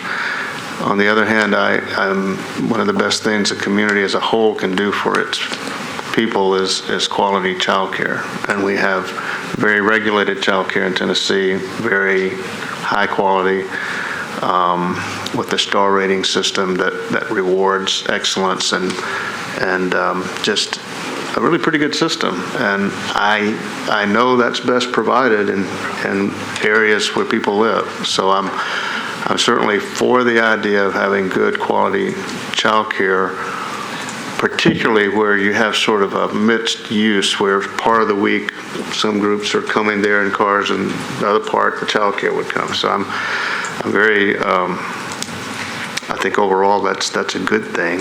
I just hate that the area has the kind of safety problems that they've talked about.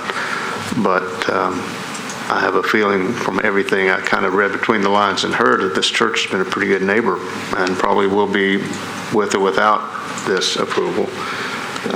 I'm inclined, assuming we don't hear something unusual in the discussion, I'm inclined to think our staff has done a good job analyzing this and will be supportive of their proposal. Hunter? No comment. William? Walter? Yeah, I've heard a lot of interesting comments, particularly one about the traffic. I was wondering in this, did somebody tell me whether or not they've had any traffic calming methods, or, they have with traffic and parking. We have anybody from traffic parking here? They have pretty much, I'm familiar with these kind of situations where you don't have sidewalk, and I know about Trousdale and Blackman because we got some in my part of town. And a lot of times they have like police officers when they're coming in and out and doing the services, and they also have some kind of traffic calming issues that they can apply to that area. There is with the Department of Public Works. We do have a traffic calming program that we involve the community in, and it's a stair step process that we go through. Like one of the things you may be familiar with, like the little speed signs that we put up that lets people know how fast they're going. So just start letting people know that there's law enforcement and how fast people go on, try to get people to slow down. And then we have a different steps that we would go through and involve the community in with the traffic calming program, and anybody can apply for it. Is there a possibility that they can look at the side streets and kind of block them off during that period so they don't cut through the neighborhoods? Is that permissible? As far as blocking roadways, the roadways are public access, so we would not physically block access to roadways, but we do have programs in place to try to discourage cut-through traffic if the neighborhood chooses to go that route. Okay, thank you. Can I ask? Sure. On this particular project, just like my last question, and thank you, Councilman, I just want to ask an additional question. Does this project pose a threat of a lot of additional traffic, in your opinion? Well, that's an open question. For this development in itself, it's adding 24 new students. So for 24 students, it's not a lot of traffic that's going to generate with just that increase in itself. Thank you for letting me. Thank you. So, go ahead. Well, I live and breathe and sleep and everything in this neighborhood. It's my favorite neighborhood in Nashville. No offense to any other neighborhoods. So I appreciate all the Crieve Hall folks coming out. And I represented the neighborhood for a long time, and it's the traffic issues there are pretty bad. They're not as bad as some other areas, potentially Green Hills, but Blackman, it was mentioned several times, and one of the reasons why that road is so dangerous, it's got, number one, a lot of traffic, but it's the geography of it. It's very hilly, and so the sight distance and all of that is particularly dangerous, and there's just a lot of traffic that goes on that road because of new developments in Nolensville and some other areas in South Nashville. I want to say that a few things have been done since the time for last decade, I guess. One of the things was that we reduced the speed on Trousdale from 40 to 35, and there were some other things, including, and I'm happy to announce that they're starting the sidewalks on Harding with a grant from TDOT and the city. They're starting construction on those, which is really great. But I also agree, too, that this particular daycare, it is really, really important. I have a little 3-year-old, and it's very important to keep kids in your neighborhood. I appreciate the Metro traffic coming up here and Public Works talking about, about the traffic. And I personally, drive that road every day, and I just think that this is a good project for the neighborhood. And with it being not a lot of traffic produced, I feel like it's a good project. So I'm going to, end up supporting it, and I hope that the neighbors understand why. And I appreciate y'all spending your time to come out here. But this is important, I think. The church has been a good neighbor. I've worked with them on several projects. The one thing I guess I would ask for, and maybe my last question is, the SP, can they do anything else other than this particular project with this approval? That question came up too, and I want to make sure the neighbors know specifically what that means. If this SP is to be approved, or if it is approved, they would be limited to just the existing religious facility and its associated uses that are currently on the site, as well as limited to a daycare center up to a maximum of 99 students. Those would be the uses that are specified as a condition of approval for the SP, and if they wanted to come back and do any other use, they would have to go through this process again. Thank you. I'm inclined to support. Thank you. Andre? Well, just to kind of further that question, one of the concerns was the green space, so they couldn't expand parking even without calling that out on the SP, or could they? I believe they can expand it to 10%. Or is that just limited to the building? There's a condition in here that would limit how much expansion.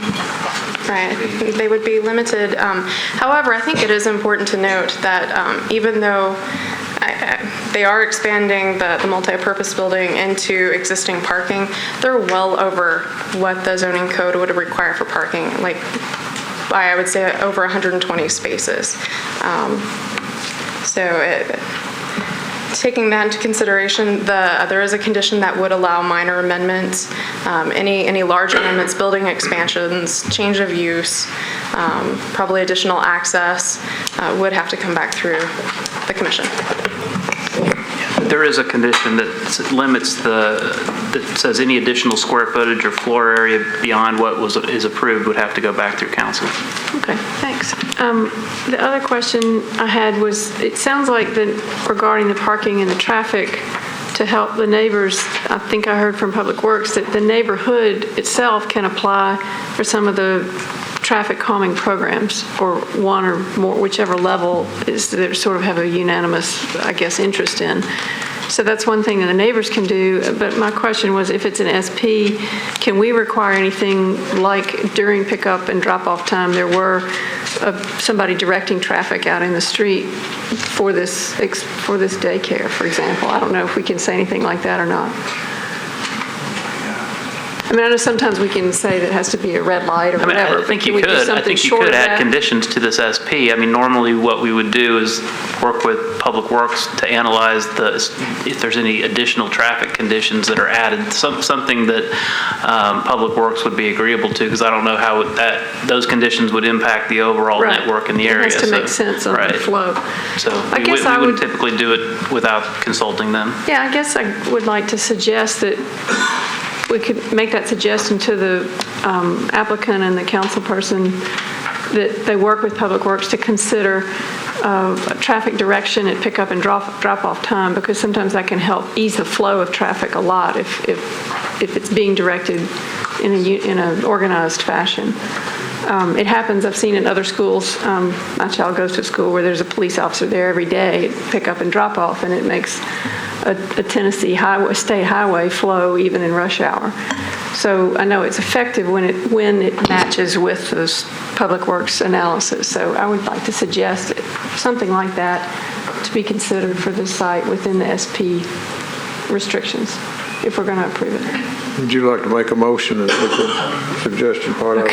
And I'll make a motion to approve it with that stipulation that the applicant work with Public Works and the council person to consider a traffic director in the street at pickup and drop-off time for the daycare.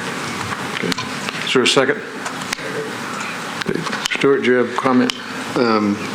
You're not mandating that. You're mandating that they take a look at that and give it a good look. Suggestion on it. Okay, we've got a motion second to approve with staff recommendations with a suggestion that Andre had articulated. Is there any other comments?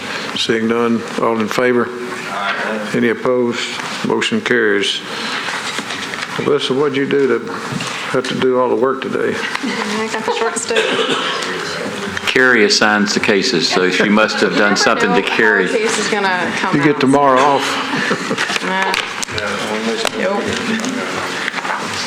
All right. This is item 11 that's coming up. All right, this is item 11 on your agenda. This is a zone change request on Lovejoy Court from RS 7.5 to RS 3.75. The subject property is located on Lovejoy Court, which is east of Gallatin Pike and north of McGavick Pike in the East Nashville plan area. Staff recommends approval. The current zoning for this property is RS 7.5, which would permit single-family residential on lots of a minimum 7,500 square feet. All surrounding zoning is also RS 7.5. The policy in the area is neighborhood general. This policy would permit a density of up to 20 dwelling units per acre. The RS 3.75 zoning district would permit single-family residential up to 9.87 dwelling units per acre. The request is also consistent. It's consistent with the policy as well as the general land use in the area, which is residential. The rezoning request meets two critical planning goals. It will support development that's consistent with the character of the area and create opportunities for infill housing. In addition, Melissa, let me interrupt you just a minute. If y'all would, if you're exiting, please take conversations outside. Go ahead. All right, thank you.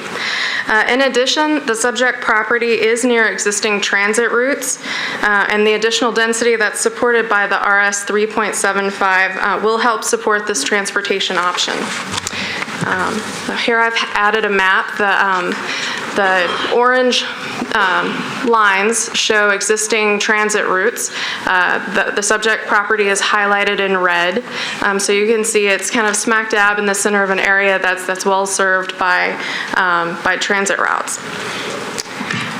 In conclusion, staff recommends approval of the rezoning request as it meets the land use policy and two critical planning goals. Thank you. Thank you, Melissa. This item is open for public hearing. The applicant will be allowed 10 minutes, and you can hold 2 back for rebuttal if you'd like. And there aren't real good visuals, so I've got a little more zoomed in one. Just give that to staff, and they'll pass it around for you. It'll just give you a little better idea of what we're planning. Mr. Chairman and members of the Commission, thank you for allowing me to speak tonight. My name is Chris Koch. I'm at 5008 Ashby Drive, and I own Cumberland Property Investments. We're a company that renovates existing homes and builds new homes in Davidson County, specifically in Inglewood, Antioch, and South Nashville. We own parcel 89, which is a nearly 3/4 acre piece of vacant land at the end of Lovejoy Court. This piece of property has been vacant for decades, and it is our hope and intention to be able to build 4 new single-family residences, 2 on the north side of Lovejoy, 2 on the south side of Lovejoy, to be consistent with the existing street. So our request for rezoning from RS 7.5 to RS 3.75 would allow for 4 properties, each with 50 feet of street frontage, which is consistent with the majority of houses on Lovejoy Court that currently have between 50 and 65 feet of street frontage. Our intention or goal would be to extend Lovejoy Court by the 100 feet of our property line from east to west, so extend the city street, which would allow us then to just build two houses on each side of the street. The homes in our plan are going to have comparable footprints to the existing houses on Lovejoy Court. They're going to have comparable distance from the street to the beginning of the house, so we don't intend to put something in place that doesn't already gel with, the rest of the neighborhood, and we hope to work in harmony with the neighborhood in doing this. There are a few concerns that have been brought to my attention from the neighborhood that I'd like to address, and I'm sure it will be addressed as well. One concern, and rightfully so, is I believe the neighborhood has a concern that there will be further development all the way down, the rest of those backyards. We own 1 piece of land, and our goal was to be able to put 2 houses on each side of a street, and part of that would be to have to extend the city street, which we've gotten preliminary approval from, the fire marshal and Metro Water. We don't own any other land. The rest of that is the backyards of the homeowners on Kenmore Place. I don't know any of them. They've never spoken to me, and I've never spoken to them, and I have no goal of turning this into a major development project. We bought 1 piece of vacant land that's been vacant for decades, and we were just hoping to give 4 new families an opportunity to live in this neighborhood and share in this great neighborhood. Another concern that I heard was neighborhood has concerns that property values would decrease with a rezoning to smaller sized lots. I think there's a lot of data that supports that when new construction happens on a street, the property values of existing homes on that street actually do go up, especially single-family residences as opposed to duplexes. And then another concern, which I'd like to address, is a concern that on the paper I gave you, lots 3 and 4, which would be on the south side of Lovejoy Court, would be too small. These lots would measure 4,550 square feet, so they're actually closer to an RS5 designation than an RS 3.75 designation. Lots 1 and 2 on the north side of the street are actually 8,000 square feet, so they meet existing codes, and which is consistent with the rest of that street. However, north of Lovejoy Court, there is a 100-foot TVA electrical easement. There are power lines that run through there. So usable, buildable land for all the houses north of Lovejoy Court is actually only 60 feet deep, and that's less than 5,000 square feet. So we feel that the 2 lots on the south side of Lovejoy Court at 4,550 buildable square feet would be consistent with the street. Again, we want to work in harmony with the neighborhood, and we just want to take this piece of vacant land and turn it into a place where 4 families can live. Thanks. Thank you. You'll be allowed 2 minutes for rebuttal. Okay. Anyone in the audience wish to speak in support? Anyone in the audience wishing to speak in opposition?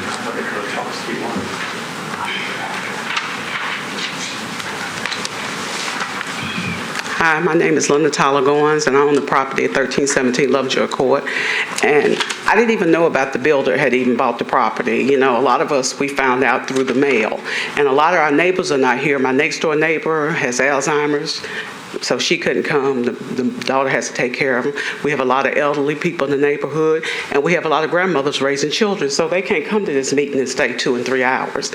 I have not had the opportunity. I've talked to some of the neighbors. They're against this. I physically would have liked to have the opportunity to go door to door to have a petition signed, even though what I noticed listening to the meeting so far, it doesn't really matter. But I'm willing to do that because the neighbors don't want this. He wants to make the lot size smaller. My lot size is a nice size. It's all brick. He wants to make it 1/4 brick. He showed me the house on the corner of McGavick and Kenmore that he would like the structure behind. It has 1/4 brick on it. If you look at every house there, it is 3/4 brick on that whole entire street. Whole entire street, 3/4 brick. That's not what the plan is. I'm sure it's going to be 1/4 brick and 3/4, what you call it, paneling or whatever that new name is. So I don't think that's in line with what when I moved into there in 1988, I did it because I thought it was a dead-end street. I could help raise my family. I didn't have to worry about a lot of traffic and all that. And now you're going to build 4 houses where I thought a couple of houses or 1 house was going to be. I drove across to Kenmore Place to see they have a dead-end street too. 5 houses. The other side of the street is sort of like a cul-de-sac too. It's 3 houses. If you look on his plan, if you see the other side, there's only 3 houses over there. I think this is a bad move. I'd like to have an opportunity to at least get a petition for the community. Thank you. My name is Amanda Contreras. I live on 1227 Kenmore Place. I can see all the way down through the field. I would like to say, first of all, that lot has not been vacant. My dear friend Robert Vaughn has been farming that lot for 47 years. There's been a beautiful garden there that the entire community enjoys. You know, there's a place to go and enjoy fresh air. He provides local veggies for the entire community.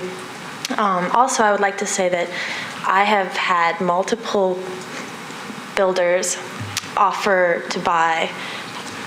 We own a lot also next to our house. We've had offers to buy that. I mean, I think this would probably be the start of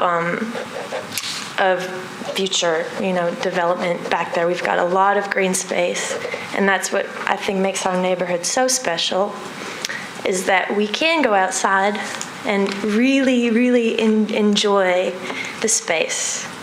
And I think, looking at that lot, I've been there many times, gardened there. I think personally, my opinion is that it was purchased.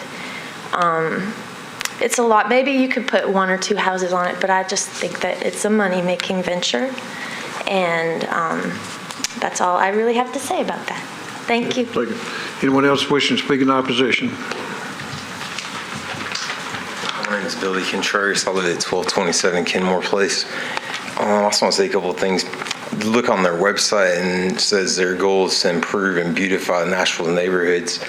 And in the same way, I don't think the interest here is to improve or beautify this neighborhood by putting as many houses as you can on this lot.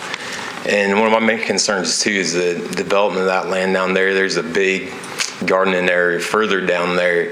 And I think the next couple of people are willing to sell their back lots, and I'm worried eventually just if this zoning gets switched to the smaller lots, it's going to carry on further down, and I really don't want to see all that green space get filled up with a bunch of houses and make the neighborhood look a lot less pretty than it already is.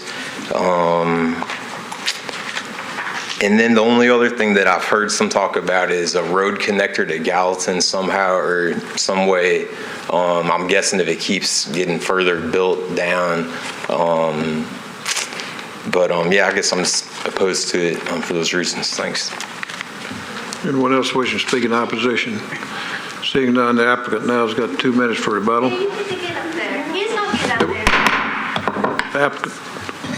I'm sorry. I can't walk good. I can talk. If you like, we can hear you from there, sir. I've been down there ever since '66, and we built 24 houses there, and our landscape what they done did now, they done come and took some of them folks' land, trying to get enough room to make a turnaround, and I just don't think it's right to do, because we got one turnaround, now they got to have 2 turnarounds on Roosevelt, and they ain't enough room to put them in the house, and we just don't want them there. And this is the first time I seen this guy here, but I saw the folks when they surveyed it. They had 2 surveys, and they took some of them folks' land there. Thank you. Thank you, sir. Anyone else in opposition? Seeing none, the applicant now have 2 minutes for rebuttal. Okay, thank you. Just to directly address a few things. First, I apologize if I offended anybody by using the term vacant lot. By vacant, I meant that there was not been a house on that property. I didn't mean to, say that the property wasn't being used for things. Second, our goal is to improve and beautify Nashville's neighborhoods, and we do it one house at a time, and in places where a new house can be built that will increase property value and help beautify an already beautiful neighborhood, that is our goal. Our goal is not to put as many houses as we can on there. An RS 3.75 would allow 7 properties. That's not our goal, is to stuff as many families as we can into one place, but we feel like 2 single-family residences on each side of the street is an appropriate size for the space that we have there.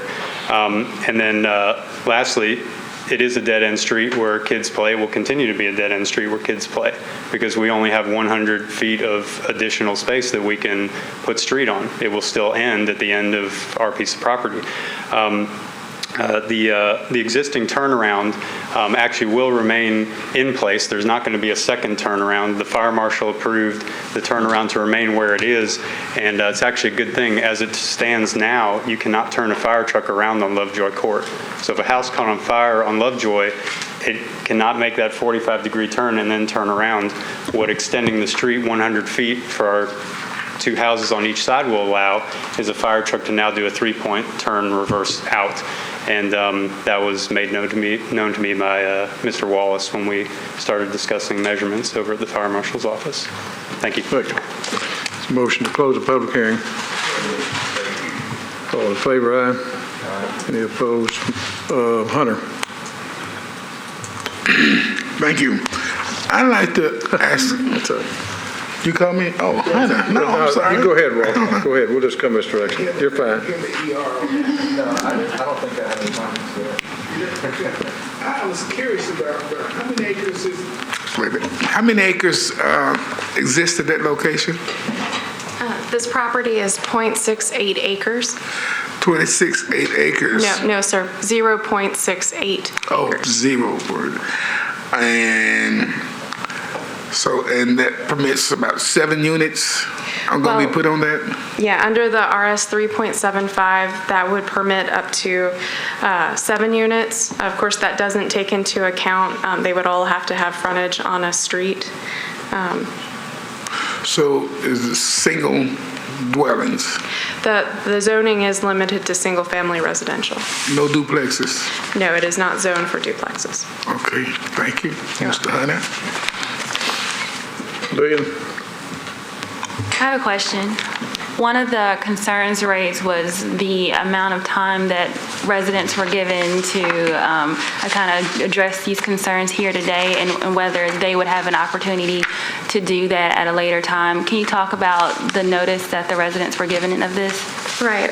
Shortly after we received the application, per our ordinance, we do send out early notice postcards. So those go through the mail. And then I believe it's 10 or 12 days before the meeting, public hearing notices are sent out. Also, there's a sign placed on the subject property. So this all goes out to notify the surrounding property owners that something is coming before the commission. Our contact information is on there, so they can feel free to contact us, as well as information about speaking at this public hearing. And before this case, if it's to go before the Metro Council, they'll receive another public hearing notice via mail and have a chance to speak at that public hearing as well. Just the initial postcard is out about 5 weeks before this hearing. And just to reiterate what you said, you don't actually have to come to this commission in order to have your voice heard. You don't have to come to this meeting to have your voice heard. No, there are several options. There's a link on our webpage where you can actually email the commissioners your comments or concerns. You can call planning staff. We can talk to you and explain the facts of the case and also listen to your concerns and bring them up with the applicant. Also, you can old-fashioned snail mail. You can send something in, fax it over, and of course, come speak at this meeting. Hunter? Good. Well, I have a couple other questions. There was a lot of discussion about road connection, and boy, I haven't heard from Public Works for a long time. So I know how these road connections kind of work. Is there a long-term plan or strategy to connect this road, or kind of give me what's going on here? For the street connectivity, the community plans, I don't have them with me. Would show future street connectivities, road extensions. If a development plan does come through with the new roadway, dedication right-of-way, new roadway, we do have standards that would have to be met for the construction of that roadway. And that would come before this body, correct? So what is the status on this? Well, right now, it's just the rezoning request before you. Regardless of whether they move forward with a subdivision that's based on zoning that's RS 3.75 or the existing zoning, a subdivision plat, extending a street is going to come before the commission because it's... And then the council and... No, the subdivision would Gotcha. It would stop with you all. That's right. Okay. Yeah, just to raise, because the question was raised, I don't think there's any, I know there's not any plans, and I can't even see any feasibility of going to Gallatin Road at all. I mean, this is a fairly concentrated area, and I don't see any opportunities to make any street connections, to be honest, just because unless you're taking out houses. And there's 2 connections to Gallatin with Kirkland and McGavock, and you've got a railroad, and it's just, I don't think it's very feasible to actually make any kind of connection to Gallatin on that. Right. In my review, I did look at it against the major and collector street plan, and this did show no future connection here. Okay. Thank you. I mean, that clears up a lot of questions for me. There was also a question of brick. And so I wanted to ask the developer or the builder, what are your plans with? Sure, yeah. Are you going to do 3/4 brick or full brick? No, as far as the plans go, it'll be a combination of brick, architectural stone for, appeal. I mean, maybe like at the base of a column or something on a front porch. Harder board, it'll be a combination of those 3 items. I don't know percentages at this time because we haven't, done our full design plans of the houses until we know that we can actually build them. My architect is on hold on those, but they would be consistent with what new houses in the Inglewood area are looking like that are being built that, people today want to buy for a new house. I live in a brick ranch, so I appreciate that the street is brick ranches. There will be a lot of brick as part of our houses, but they won't specifically look like a house that was built in 1965. And I live in a house that was built in 1967, so, But your product selection, good planning also includes good product selection. Right. I think, and that's, while I know we can't, under rezoning require you to put a particular product, I think that it's clear from the neighbors that you use as much brick. And what's the other product? You're going to use hardy plank or what? It would be a combination of brick and harder board, which is pretty. But not plastic siding or? Absolutely not. No way. Okay. I just wanted to clear that up. It came up. I think that's a fair question. Oh yeah, absolutely. We don't have the designs drawn yet. But you're committed to using as much brick as you can. Sure, absolutely. It's consistent with the neighborhood. We don't want to put, a house that looks completely abnormal. Well, and sometimes it doesn't make it any better. I get it, but good design. Obviously, you want it to sell the houses. Yeah. Okay. Yeah. All right. Well, that came up, and I think product use is important, and I appreciate your response. Okay. The other question that came up was the turnaround. I'm assuming Public Works that they'll meet fire code and. Yes, we have a standard for a turnaround that was developed in conjunction with the fire department. And this project will meet that. If there is any extension for the roadway, they would have to construct a turnaround at the terminus of it, and the turnaround, it was designed and developed in coordination with the fire department. Okay. Sorry I had so many questions. Just had to clear some of that stuff up. But thank you very much, and I don't have any other questions. Andre? The thing that interests me the most is sort of our thinking about our future policy for that specific area. And I don't know if it'd be go back to the neighborhood plan and meet with neighbors, but to consider what the neighborhood plan called out for open space. Because it does seem to me that it's probable that whether there's pure connectivity to the next cul-de-sac or not, there could be a continuing extension of this road. And so I think we need to step ahead of that, whether we approve this or not. We need to get ahead of that to think about what we believe the policy for that should be. If we want to protect open space for that general area and have the opportunity for community gardens under, huge power lines, I've seen that in other cities where if you can't build under a huge power line, you can certainly have gardens, and that they can be community opportunity gardens. So I just think that to me it raises a big flag that I'd like to see if we could talk to staff about bringing that up after tonight to discuss what happens in the rest of that little area, because it is something we need to be thoughtful about, I think.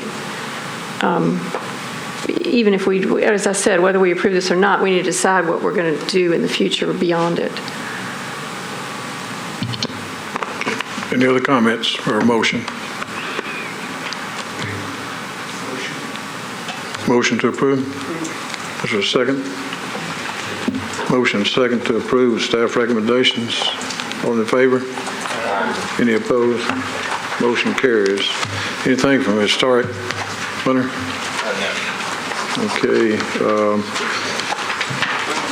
Walt, do you have anything to tell us, Council? We had a busy week in last council meeting. We had about over 30-some odd items coming on the public hearings that had to deal with a lot of zoning and a lot of business transactions. So, we have a lot of items like that under those